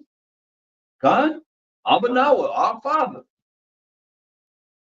Or what else name he called himself today? What name we learned today? What he call himself? What's his name? What's his name? Jealous. Jealous, man. Gotta find out what Hebrew word that is. Oh, it's who he is. And that's what we have done. That's when you offend someone like him over and over and over again, then he's gonna be jealous, man.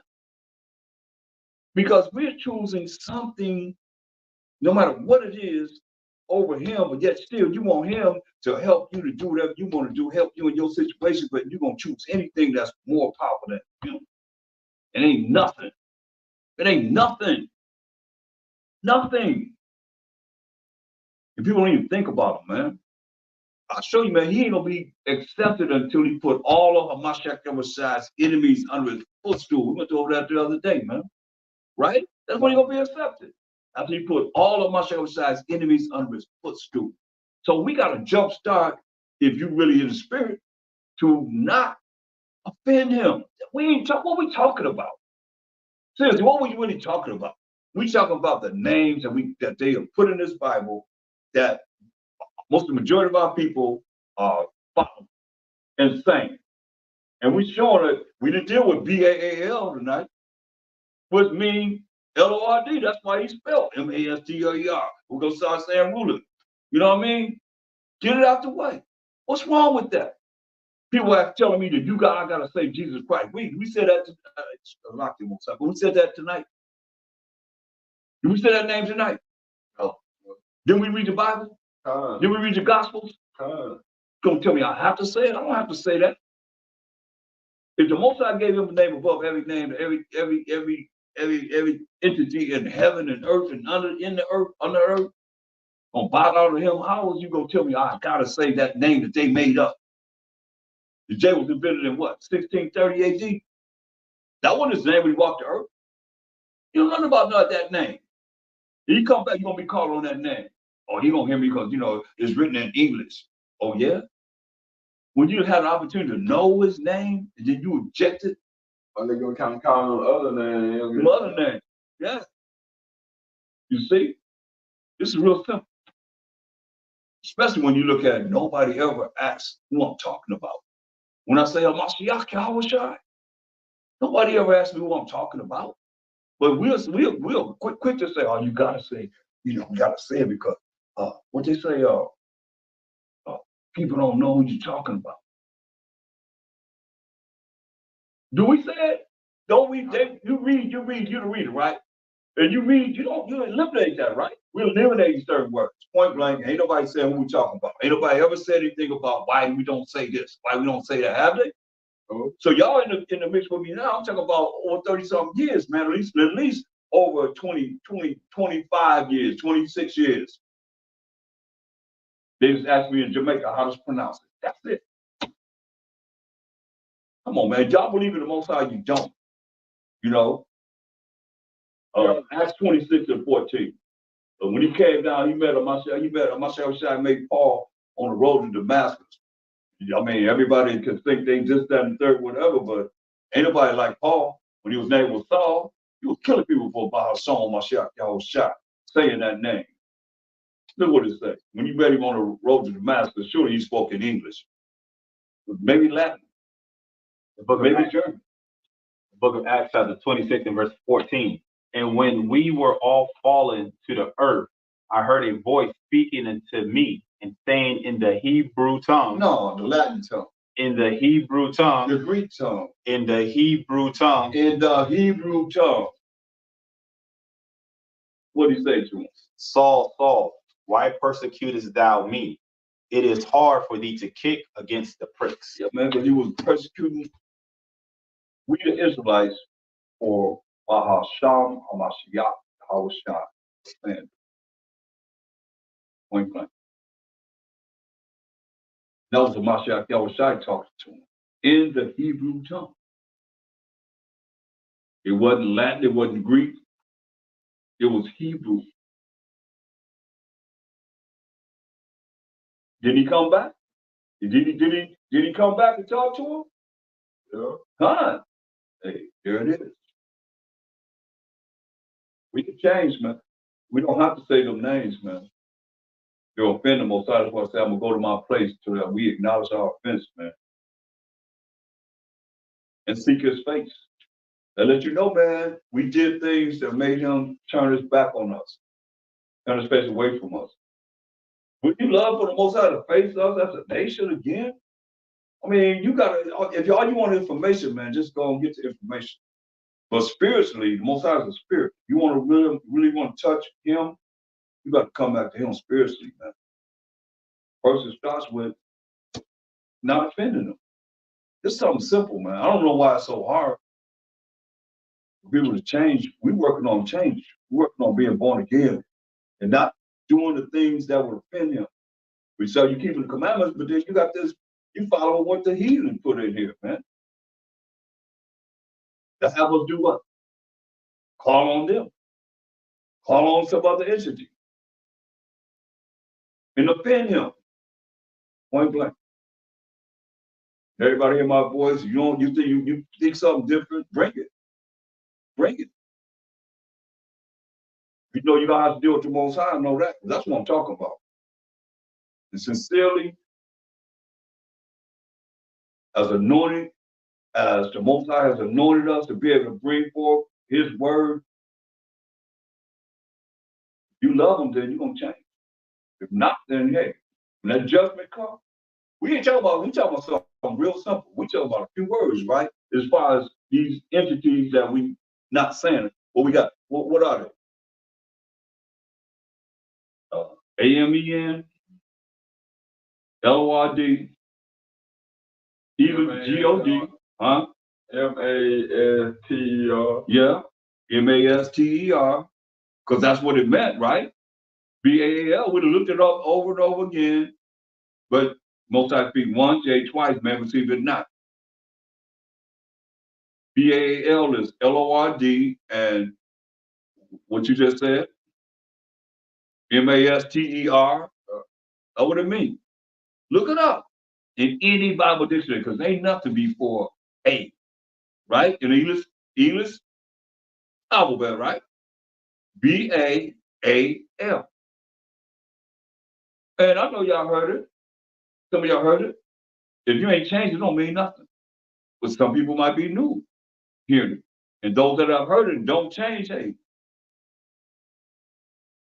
Hebrews 10:26. You still got a precept waiting, right? Yeah, well, Father, yeah, Okay. Father, yeah. Hebrews 10:26. Y'all don't want to change? Okay, well. Hebrews 10, verse 26. For if we sin willfully, after that we have received the knowledge of the truth, there remaineth no more sacrifice for sin. Hear that? We sin willfully. After that, we don't receive the knowledge of the truth. So you got to prove that what we're saying is not the truth. That what we're saying is a lie. First and foremost, right? You receive the knowledge of the truth, which is opposite of a lie. You receive the knowledge of the truth, which is the commandments of the Most High. He just told us in Exodus 23:13, be circumspect. Don't let the name of these other idols come out of their what? Mouth. Only you speak of them. Don't let them come out your mouth. What's wrong with that? You love them, but you can say all these things and you realize that. That's why you say, what do you say? Read it again. For if we sin willfully, Call it up. Hebrews 10:26. For if we sin willfully, after that we have received the knowledge of the truth, there remaineth no more sacrifice for sins. No more sacrifice for sin, man. Numbers 15:30. See, the problem is, this ain't nothing new, man. It's right here in the law and the prophets. The book of Numbers, chapter 15, and verse 30. Right. But the soul that doeth aught presumptuously. Yeah, you know what to do, but you're going to do whatever you want to do. You hear what it says, and you're going to come up and find a way to sin. And you know you ain't right. Whether he be born in the land or a stranger, the same reproacheth the Most High, and that soul shall be cut off from among his people. Yep, going to be cut off from among his people. Why? You disgrace, the same disgraces the Most High while Mashiach Yahushua, and that soul shall be cut off from among his people. Go ahead. Because he hath despised the word of the Most High, and have broken his commandment. That soul shall utterly be cut off. His iniquity shall be upon him. Why he said, hey, that's why we got to search out things, man. Be analytical thinkers. Search out things. And once you hear it, then we help each other, man, to change, man. That's being born again. We change. We keep changing. We keep looking at this and we say, oh, wow, we was wrong here. Hey, I was wrong. Now I'm correcting myself. Kind of? Simple as that, man. This ain't no hard thing. Unless you just prideful. A lot of cats too prideful to really realize we made mistakes and stuff. We done this happening. The things that they've done, they laughing at us.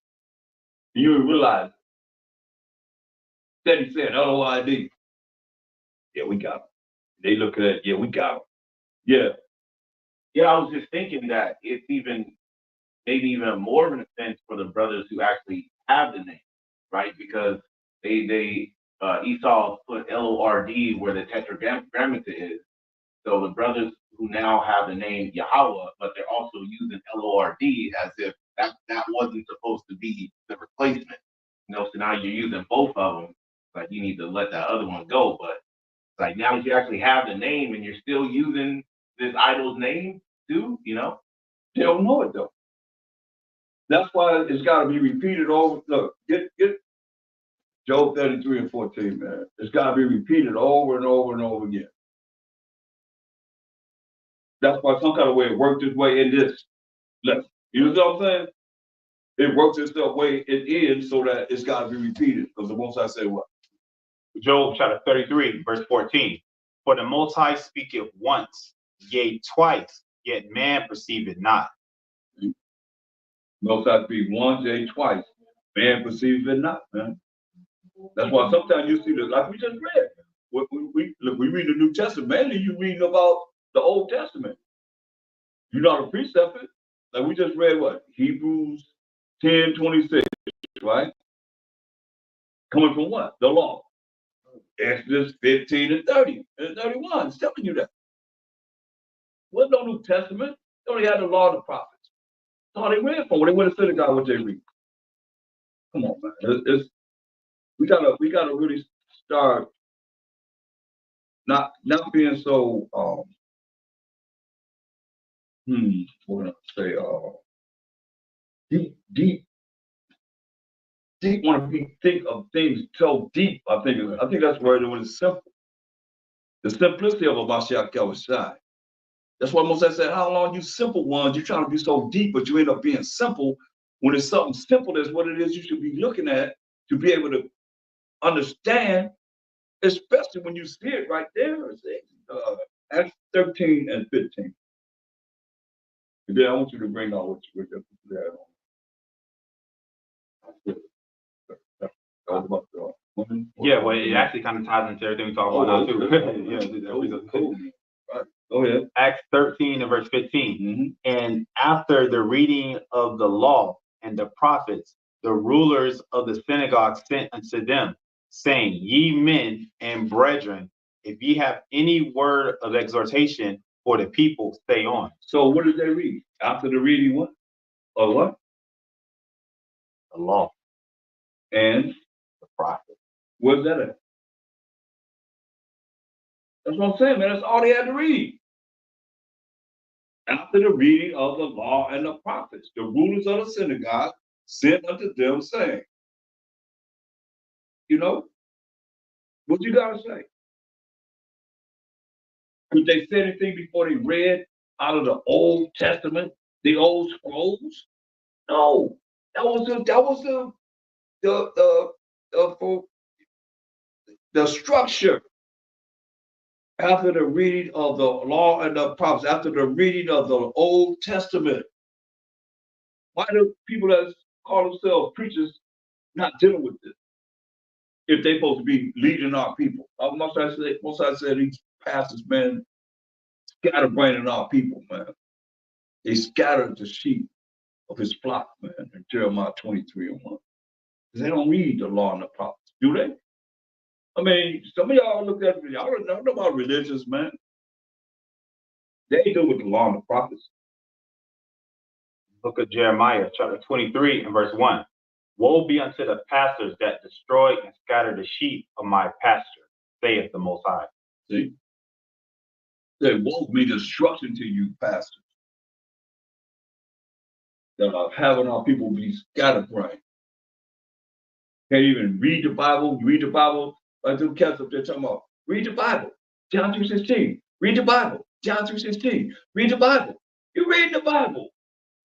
We going through John 3:16. I went through God. I went through the Most High. I went through love, the world. I went through all the different words that you can actually look at John 3:16 to validate who was talking to and who was talking about the whole 9 yards. That's between the Most High, letting the Mashiach Yahushua and Nicodemus have a conversation, man, about we the Israelites, period.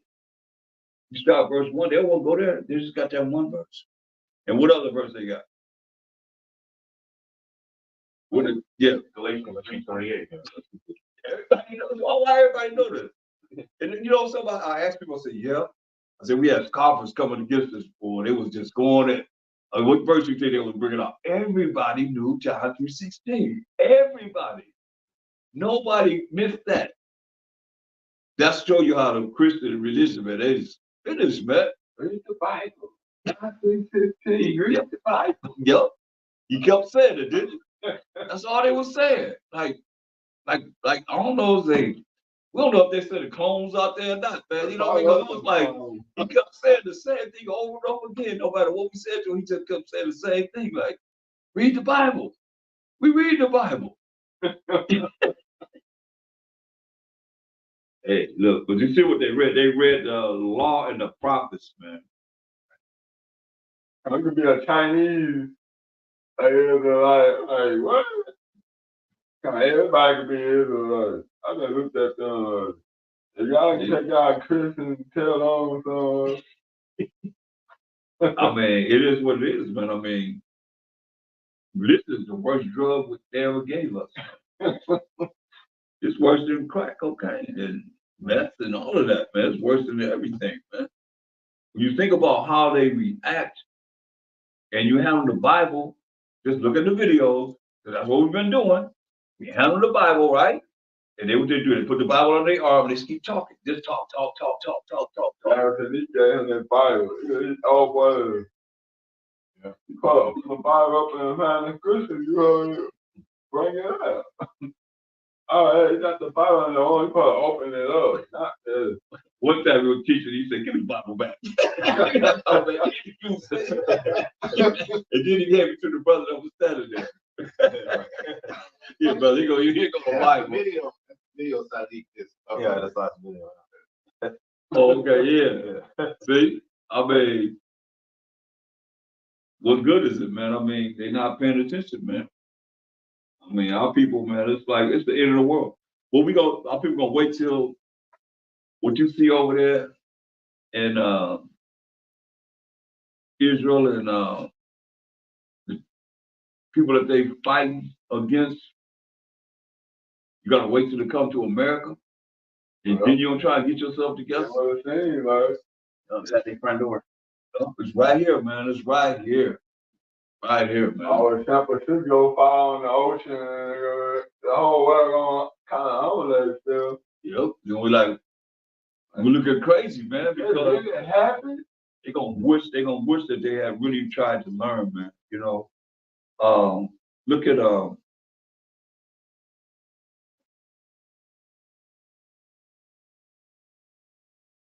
verse 11, Jeremiah 23. Jeremiah 23 and verse 11. For both prophet and priest are profane. Yeah, in my house have I found their wickedness, saith the Most High. Both prophet and priest are unholy. How do you be unholy? Now you tell me they ain't talking about them. How do you be unholy? How you be unholy? You don't keep the law. You don't keep the law. You don't keep the commandments, right? So what's holy? Romans 7:12. Get it? Just to prove the fact that unholy is not keeping the commandments and the laws of the Most High. So profane means unholy.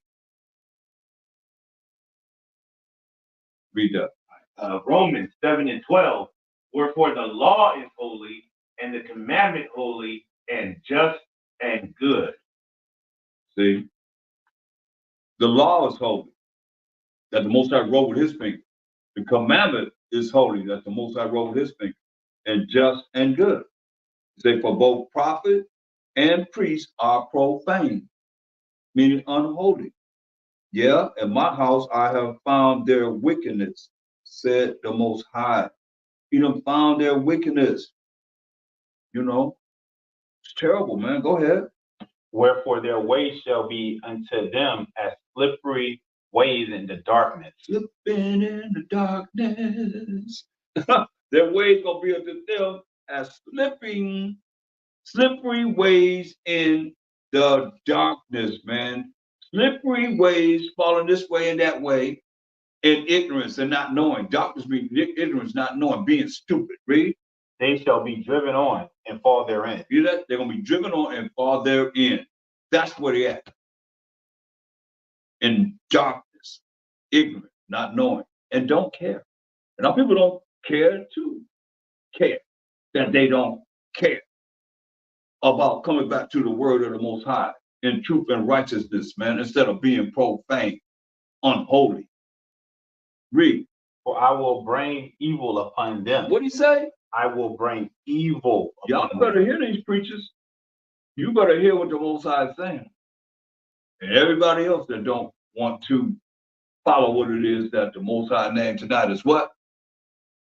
What's his name tonight? Yeah. Jealous. Shoot. But understand. What do you say gonna do? I will bring evil upon them. Even the year of their visitation, saith the Most High. He said gonna bring evil upon them, even the day of their visitation. Saith the Most High. He's not, is he a man he should lie? No. So he tell them what he's gonna do, man. Read on. And I have seen folly in the prophets of Samaria. They prophesied in Baal. And what? And caused my people Israel to err. No. Come on, man. It'll get clear. Ain't no clearer than that. Only we can replace it with what? We replace it with what? LORD. Huh? LORD. LORD. Simple as that, right? Con? Yeah. But we don't see it like that. It's in the Bible, so it's gotta be right. Right? That's what our people think. That's how it's in the Bible, so how you gonna say I'm Aaron when I'm calling on? I ain't calling on that. Yeah.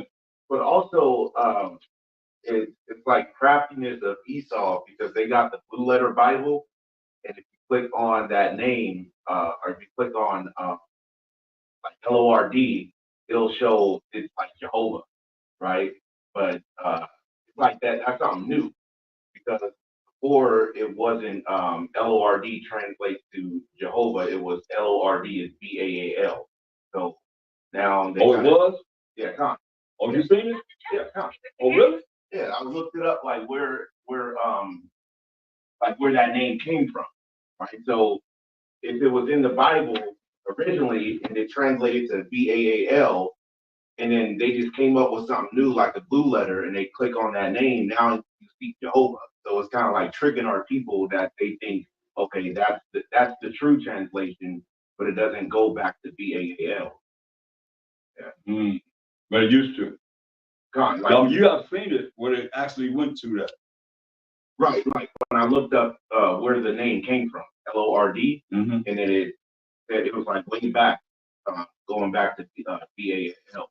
But if you go to the blue letter, it's saying that LORD goes back to Jehovah or whatever. That's kind of playing into it. It's like they're not looking at the fact that the blue letter stuff just came up about it. Right. Gotta go back Revelation to 18:23, the last sentence again. Then we can't get past the fact of what has happened, what they've done and what they're doing. Revelation chapter 18, verse 23. For by thy sorceries were all nations deceived. See, by their sorceries were all nations deceived, right? But we'll say ain't no testament to Israel, but I show things and it's like you can't really see it. And it's right there in the Bible. Like when we had the holy day the other night, I was like, nobody ever seen this. Now I said what nobody ever seen. I pronounced it. I said nobody ever seen this as long as I've been in the truth. And they didn't see it. Got it? They didn't see it. And I told them exactly what they didn't see. And I went over it, just like it's happened every single time. Say whatever, man. I mean, brothers like to quote the scripture, but then when it actually applied to us, and you see it right in your face, you see, hey, thumbs up. Somebody should have seen it. Especially I can say this is what I went to. When it says this in the scripture, nobody ever seen it. I said it. When it says most I can be glorified in the Son, I say nobody ever seen that. When they read that scripture, read the scripture where it says that, and we read that scripture, and nobody seen it. Nobody said it at all. That's some serious. We are so deep in the spirit, but how nobody see that? I said it. Nobody ever seen the Most High can be glorified in the Son ever in the scripture. Now I'm getting ready to read. And we read that scripture, right? You read it, right? You was there, you read it. And how nobody seen that. And they gave, everybody went around, we went around to everybody, and everybody had given an explanation, right? Everybody said what was important right there. That's why I said, man, we too into ourselves. Why it's written, you ask anything in my name, I will do it. That's possible to glorify the Son. You ask anything in my name, I will do it. If you love me, keep my commandments. Everybody said something about themselves. But I ask, what's I gonna do it? What's I gonna do it? I just gotta keep commandments. What's I gonna do what I want? Give me what I want. Give me, right? Oh, everybody has something pertaining to themselves. But nobody thought about Most High and Mashiach Yahushua. Right? They say, hey, Mashiach Yahushua say, Most High can be glorified in the Son. Get that right quick, God. John 14, 13. 15. I even read I even read verse 16. We'll read that. The book of St. John, chapter 14, verse 13. And whatsoever ye shall ask in my name, that will I do, that the Father may be glorified in the Son. If ye shall ask anything in my name, I will do it. If ye love me, keep my commandment. I said out of my mouth. Nobody ever seen in the scripture where it says the Father could be glorified in the Son. And I read those scriptures. Nobody thought about myself, except for what he can do. Yeah. That's the wrong mindset, y'all. That's why we read Hosea 5 and 15. I said, I'm going to go to my place till we acknowledge our offense and seek his face. In our affliction, we're going to seek him out. I'm going to tear your butt up. People ain't been hurt enough. They ain't went through enough pain. You understand what I'm talking about at this? I don't know. I don't know what it's going to take, man. But it's on its way, man. I'll tell you that. It's on its way. And the only hope we have is the Most High. He our only hope. Y'all know something, a hope better than that? Y'all got hope better than him? Anybody out there?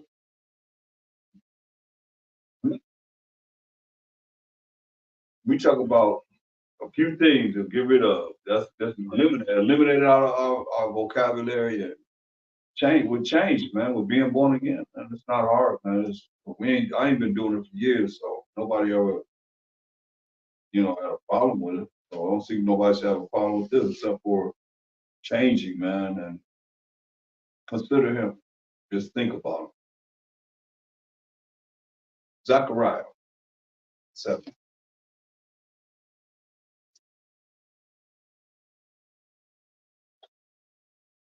Think about it. Stop being robots and robotees, man. Spiritual puppet. Man. You want to be a spiritual puppet? What we talking about? Be a spiritual puppet on this word. And what it is that this word means and change. That's what we talking about. That's what you want, man. Look at verse 8. Verse 8. Zechariah chapter 7, verse 8. And the word of the Most High came unto Zechariah, saying, Thus speaketh the Most High of hosts, saying, Execute true judgment and show mercy and compassions, every man to his brother. You said execute true judgment, man, and show mercy. What is mercy? A time period. What is mercy? Is getting something not getting something you do deserve. Right. Mercy is not getting something that you do deserve to get. You hear that? Mercy is not getting something that you do deserve to get. Grace is getting something that you don't deserve to get. Grace is getting something that you don't deserve to get. Mercy is not getting something that you do deserve to get. Execute true judgment, he said, and show mercy and compassion, every man to his brother, man. See, this was missing. If the Most High is saying he gonna have mercy on Jacob, and he telling us to have mercy, not getting something you do deserve, we're gonna give you what you deserve. Our people like that, right? They want to get you. They want to find something. They always trying to dissect whatever it is being said. But they got to come at you about what? For what? That's what he said, man. He said, execute true judgment and show mercy, not getting something you do deserve, and compassions. That's loving your brother, every man to his brother. You hear that? Why you got to always try to tell us this? Why you always got to tell us this? I mean, we go to the end of the Bible, he's still telling us the same thing. Why do you think he got to keep telling us this? Anybody? So get in our head. Get it in our head? You said get it into our head? Yeah. It's called this stuff. I mean, 1 John 4 and 20 and 21, man. Book of 1 John chapter 4, verse 21. You said 1 John 4 and 20? Yeah, 1 John 4, 20 and 21. 1 John 4 and 20. If a man say, I love the Most High, and hateth his brother, he is a liar. For he that loveth not his brother, whom he hath seen, how can he love the Most High, whom he hath not seen? Okay. And his commandment, and this commandment have we from him, that he who loveth the Most High love his brother also. See? Because you don't love your brother, man.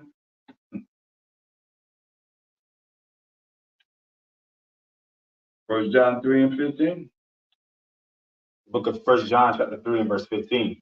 Whosoever hateth his brother is a murderer, and ye know that no murderer hath eternal life abiding in him. That's right, man.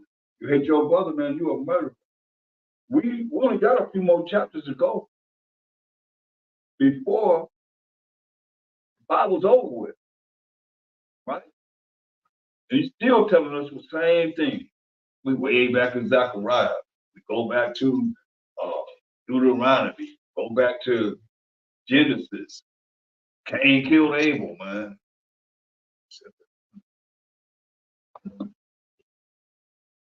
Cain killed Abel. Cain killed Abel. Put him to death. What was that about? Jealousy.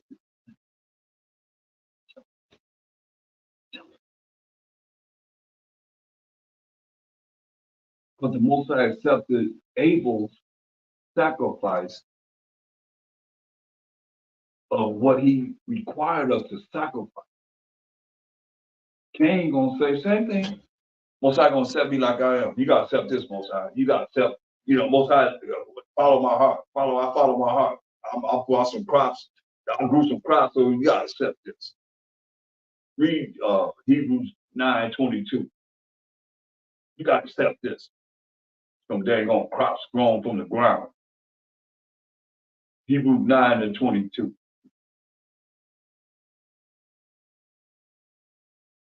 Hebrews 9:22. And almost all things are by the law purged with blood, and without shedding of blood is no remission. Hear that?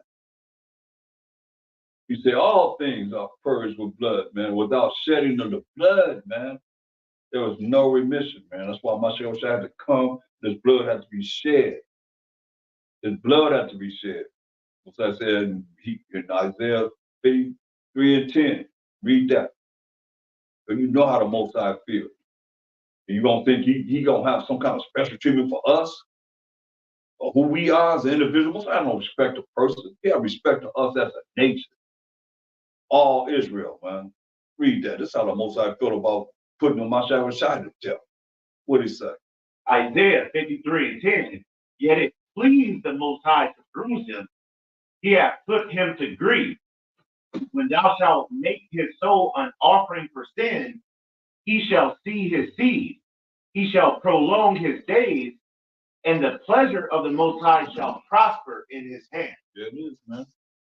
It pleased the Most High to bruise him, man. So who are we? Who are we? That he won't just jack us up for calling him whatever, except for the Most High. Power of Abraham, Isaac, and Jacob. And jealous. And what up? Yahweh. Who are we to phantom ourselves, man, to think that the Most High don't have feelings? When it said in Hosea 5:15, as we read, he said, I'm gonna go to my place until you acknowledge your offense. That's offending him. And seek his face. In our affliction, we're gonna seek him up. That's why Zechariah 7, he said, have compassion, every man to his brother. Verse 10. Zechariah 7:10. And oppress not the widow, nor the fatherless, the stranger, nor the poor, and let none of you imagine evil against his brother in your heart. Right, man. Get Micah 2:1.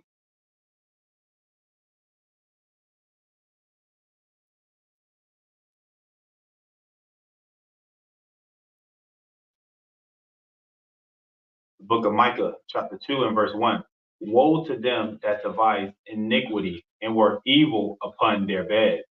When the morning is light, they practice it, because it is in the power of their hand. Hear that? So he said, destruction to them that devise iniquity. You know, and our people are joined with these heathen, man, and they devise iniquity, wickedness, evil, and work evil upon their beds. Hear that? Work evil upon their beds. What do you think they're doing upon their beds when they work evil? Remember, they just said they have everybody that passes by. They working evils upon their beds, man. You think about all the things our people involved in. You know, just like we see people paying what $125 to ride in a Ferrari for ride around the block of Hollywood Boulevard to Sunset and come back and ride in the Ferrari. I mean, and what are they doing at night? Think about it. Cats that's out still. They get in the driver's seat and they have somebody take pictures of them in that Ferrari. And what you think? They put it on social media and they be like, look what I got. Look at this how I'm living. Liars, man. Just evils on their bed, man. Just paint a picture of a lie.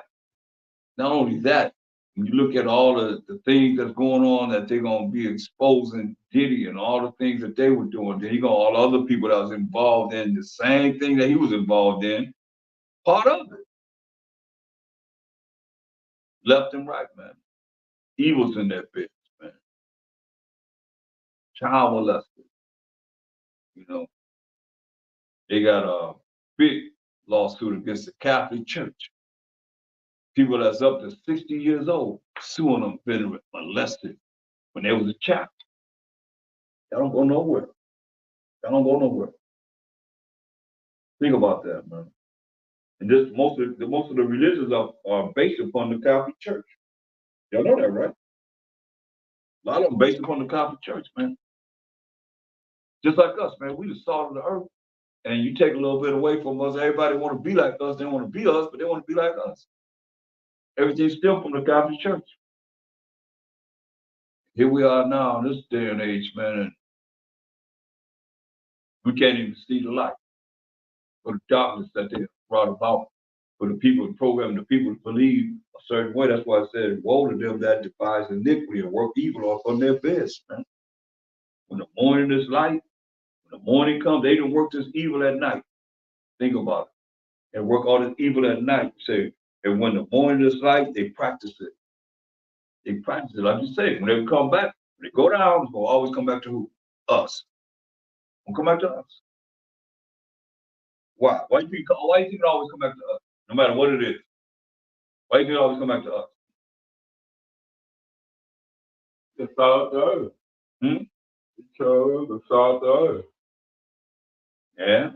Why do you think it's a little deeper than that? Why do you think it always come back to us?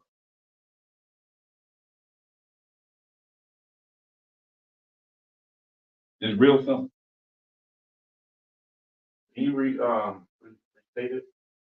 I'd say, why do you think that every time something happens, we always end up being involved? We always some kind of being involved in it. Like is part of why it's happening or something that just like I remember I give you a prime example when this plague came on the earth. And they were saying that it didn't have no effect on us. They said that. They said it have no effect on us because we have pigmented melanin. Then all of a sudden they come back and say, well, the Negro and Indian people gotta take it. Take this. Because they're the minorities and they need to take it. First they said it didn't affect us. Y'all remember that? I know. I know that. They were saying it didn't affect us. Then they had to come back and say, oh yeah, y'all gotta take it. Y'all gotta take it. Now make sure they gotta tweak it. Maybe it didn't affect us initially. You gotta understand, experiment, putting things out, right? What's the effect? Come on. What did they do with the people of Tuskegee? They did what they did. What they do to the women, I mean, they had us in captivity and did all kinds of things to us. Okay, now, they already done made it. Now, here we go. The guinea pigs. We ain't nothing but guinea pigs. We ain't nothing but robots and robotees. You need to do this. What our people do? They do it. So what's the result? They get the results that they needed. So then they tweak it, go in there, tweak it. Gotta add this, we gotta do this, gotta do this. Okay, now, boom, put it back on us now. Now we need it. So what we do? We do it. That's what they say. And they experiment, say, what will they do?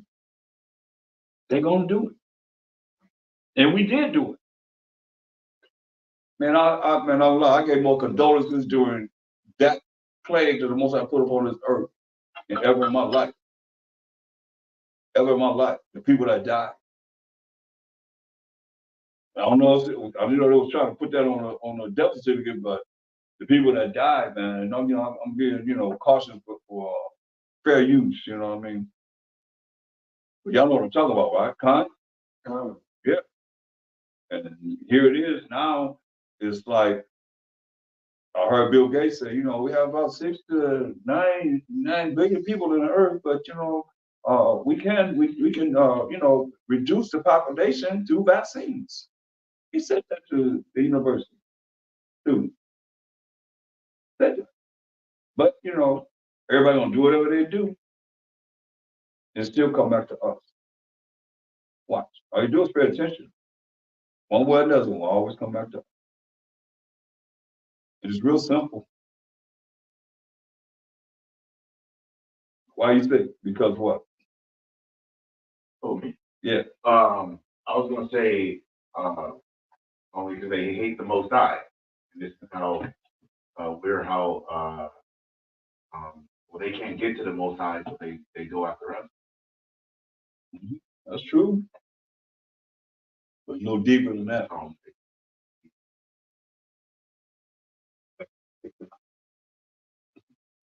Go. That's it. Read it. 2 Ezra chapter 6 and verse 9. For Esau is the end of the world, and Jacob is the beginning of it that follows. You hear that? So what that mean? I mean, time coming to the end in order to get the beginning. What that mean? Yeah, Esau is the end of the world, and Jacob is the beginning of that follows. Oh, they know they have a short time. So what is that, Revelation? Yeah, 12 and 12. We can get that, Revelation 12 and 12. But see, Esau is the end of the world, and Jacob is the beginning of it that follows. So that's what do we say? We got what? We got next, man. Wouldn't that make what? How long? Forever. How long? Forever. Somebody gonna take us out of power. Forever. Huh? Forever. What's the mean forever mean? Forever. Ever, right? Make sense? Make sense? Why would they allow everything to go down and then here we just gradually getting ready to go to the kingdom? You know what I mean? So that's why we have to have a relationship with the Most High. Because everything is geared toward us, but just because it's not right in our face, we're not capable of seeing beyond, we dealing with demons in high places, not flesh and blood.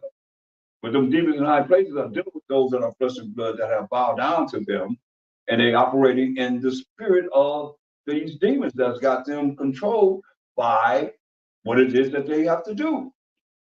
Come on, it ain't what you see. Definitely is not what you see, what they showing you. That's why even Trump said fake news, right? Come on, y'all gotta look at this, man. I mean, it's on a high level of what it is that we being shown, man. That's why he said, man, they practice it, man, because it is in the power of their hand. They have the power of rulership of this world, man. And our people are down with them.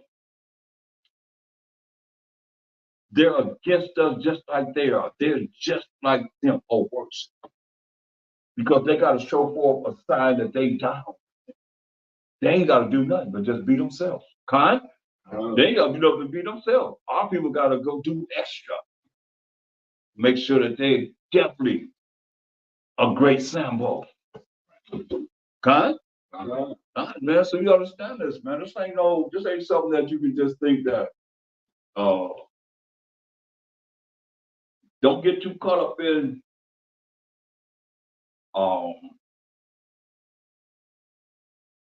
this world or the world of Israel, and you think you know the world of Israel, and you got demons in high places, man. Get that in Ephesians 6 and 9, man. This ain't something that you can just look at. I got this precept, I got this, I gotta know this, I know this, I know that. And when you got demons in high places, man, working against us in many different ways, man. Why we have to have the Most High. So when you go there, he said, you please the Most High, he said, what do you do to your enemies? Make your enemies be what? At peace with you, right?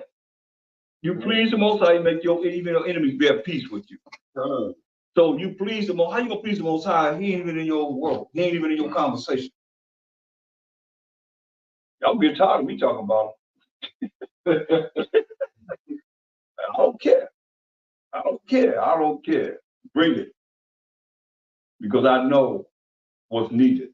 And I know what is not happening. And we read it. You read it. He's not gonna be accepted in the way he want to be accepted until he put all of my enemies under his footstool. All. What are you gonna take down? All power, rulership, and authority on this earth, man. Every kingdom gonna fall down. And we get that scripture you said about the crowns on his head, the crowns. He gonna take all these kingdoms down, and the crowns gonna be on his heads, man, taking everybody down. And he come to judge and make war. And set Israel up. How long? Forever, man, forever. Go ahead. Revelation chapter 19 and verse 11.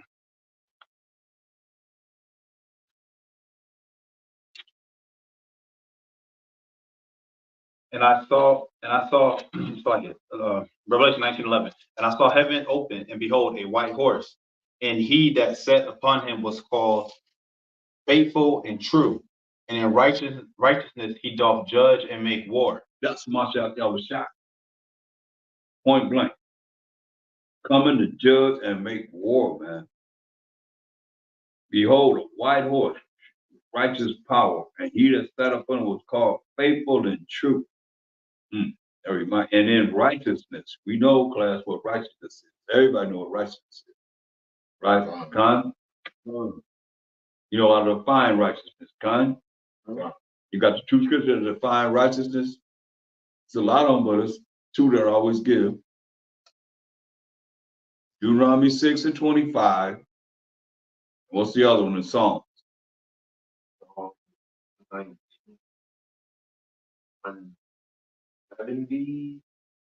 Yeah, it is. Con. So let's get that for someone might be new online, because we in the New Testament. And it's saying righteousness. He coming to judge and righteousness. So when we look at what righteousness is, he's coming to judge and righteousness. And you think about these preachers, he said, woe to the pastors that destroy and scatter the sheep of my flock. And you're telling his flock that they don't have to follow the Most High. You ain't got to do what he say do, but do what I say do. That's what he say? Because our people regurgitate what they say. Where you get that from? In their church. Their preacher told. But what the scriptures say? Chapter 119, verse 172. My tongue shall speak of thy word, For all thy commandments are righteousness. See, all the commandments are righteousness. You see, so we coming to judge this world in righteousness by the commandments, the laws of the Most High. Now, since you dare, you said faithful and true, right? Look at we here. Go to Revelation 3:14. Since we've been talking about these pagan gods and pagan idols, man. Here it is where they inserted it right here.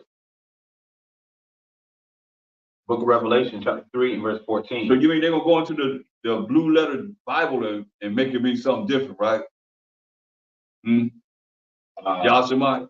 I mean, you looked at this one? No, not for this.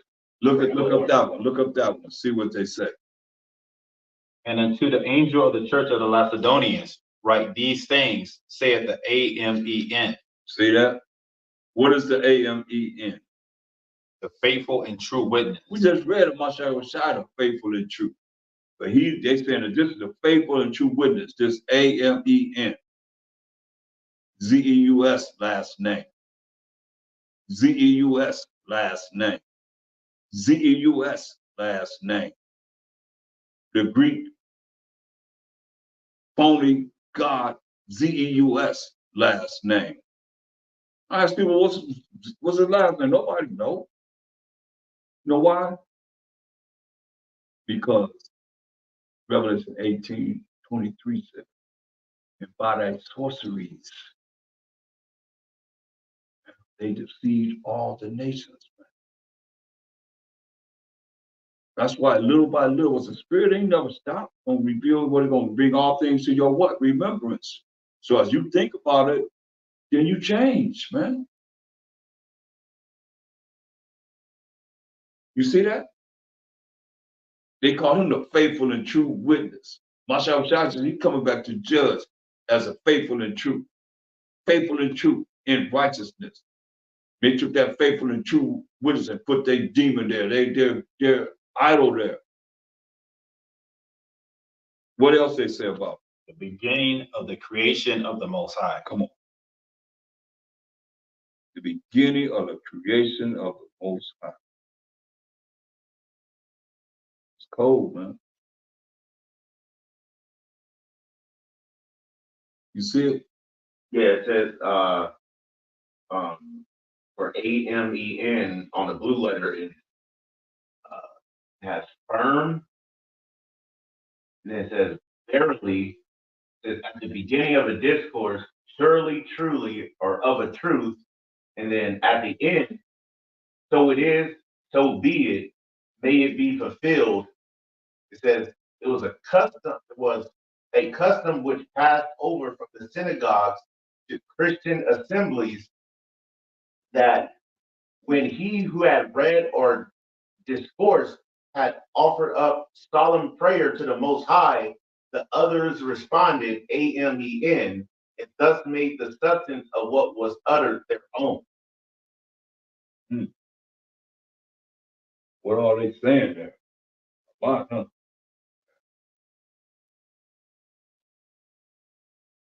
And then if you just read this, you'll never really get the true definition. Right. This is what everyone. If you go in there and then they regurgitate what they see in there, huh? Right.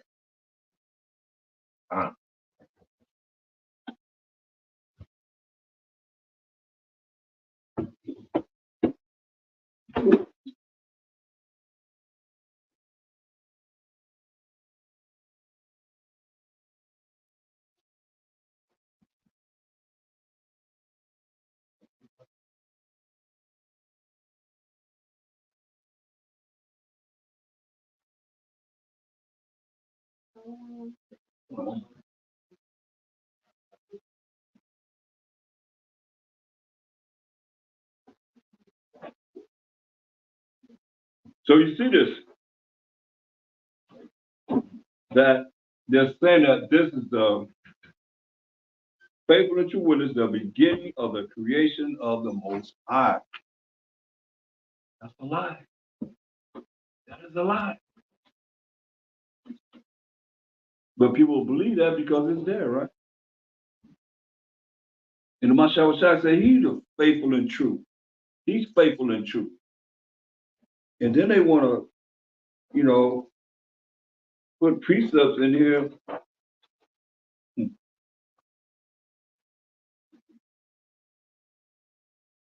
that has nothing to do with what's being said.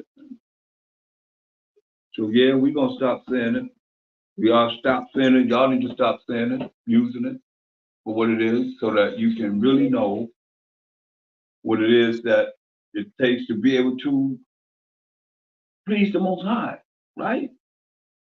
What's wrong with not offending him? You can prove that that wouldn't offend him when you're looking at that's, and nobody really, I've asked, nobody really knew that that's his last name, Z-U-S.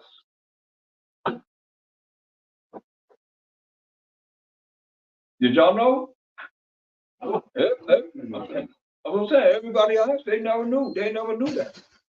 I mean, I didn't even know we weren't supposed to say it. Say the names of other gods. Yeah. Yeah.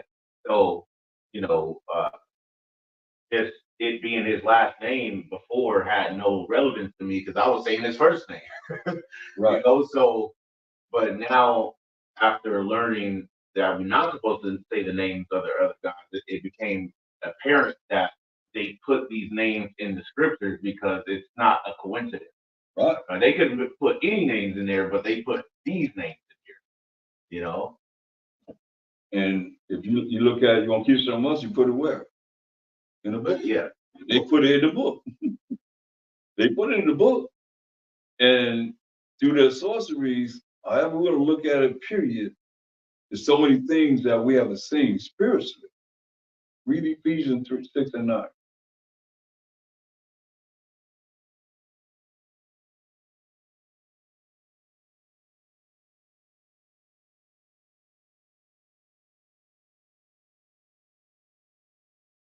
Ephesians 6 and 9.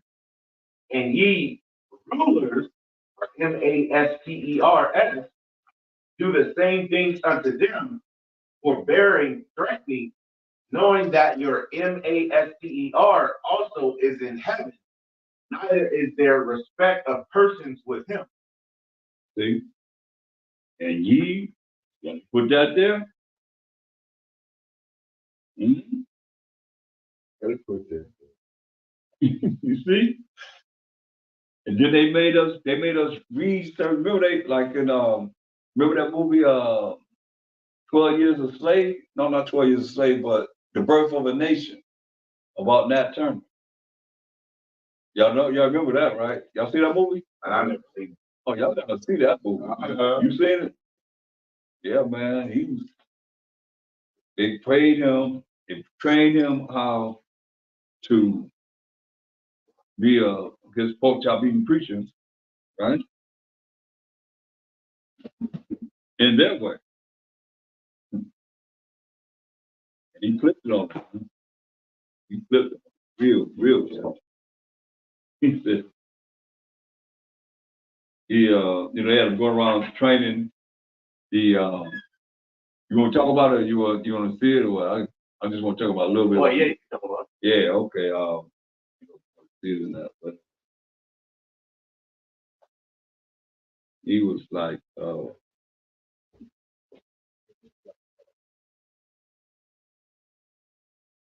he went into it, and what was that when you said, oh yeah, read,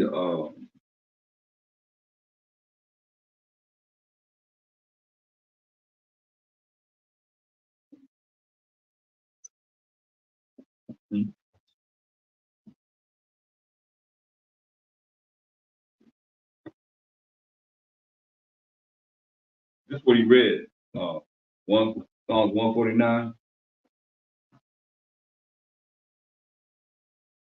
He said, read from verse 5, and we're about to end. Psalm 149, verse 5. Yeah. Psalm chapter 149, verse 5. Let the saints be joyful in glory. Let them sing aloud upon their bed. So he's talking to the slaves. The Israel, he took it from plantation to plantation. He's talking to the slaves, right? He said, let the saints be joyful in glory. Let them sing aloud upon their beds. Did you read this, Reed? Let the high praise of the Most High be in their mouth, and a two-edged sword in their He hand. said, a two-edged sword in their hand. Now, mind you, it's the first time he ever read this. This is all script. He said, they ain't never heard this before. You'll say what? Read. To execute vengeance upon the heathen and punishment upon the people, to bind their kings with chains and their nobles with feathers of iron, to execute upon them the judgment written. This dishonor have all his saints. Praise ye the Most High. Man, they went crazy. They went crazy on him. But he said, hey, this is what you're supposed to be doing, man. And that's gonna come to fruition. So hey, Daniel 7:18.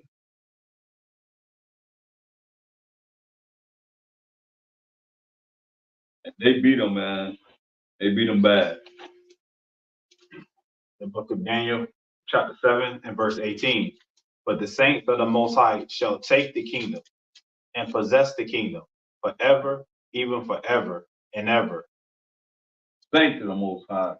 Y'all know the saints are, right? Psalm 148:14.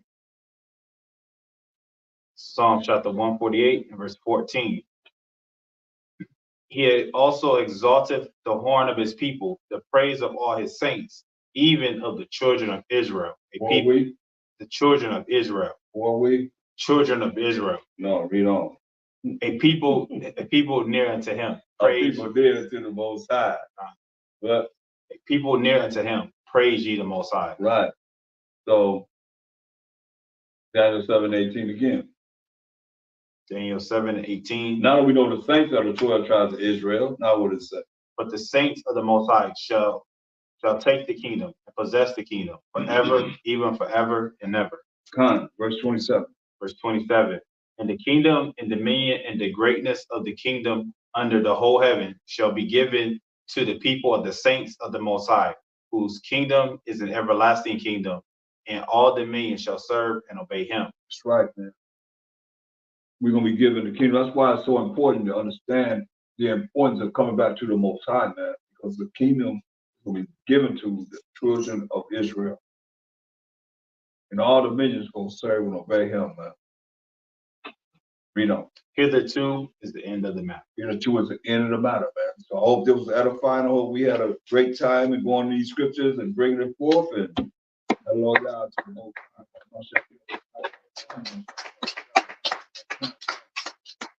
Let's continue with our Feast of Tabernacles. All praise and glory to the Most High. The water for being online. The water everyone for joining us on this great day of our Feast of Tabernacles. We're going to keep it moving. And we're out. 7-1.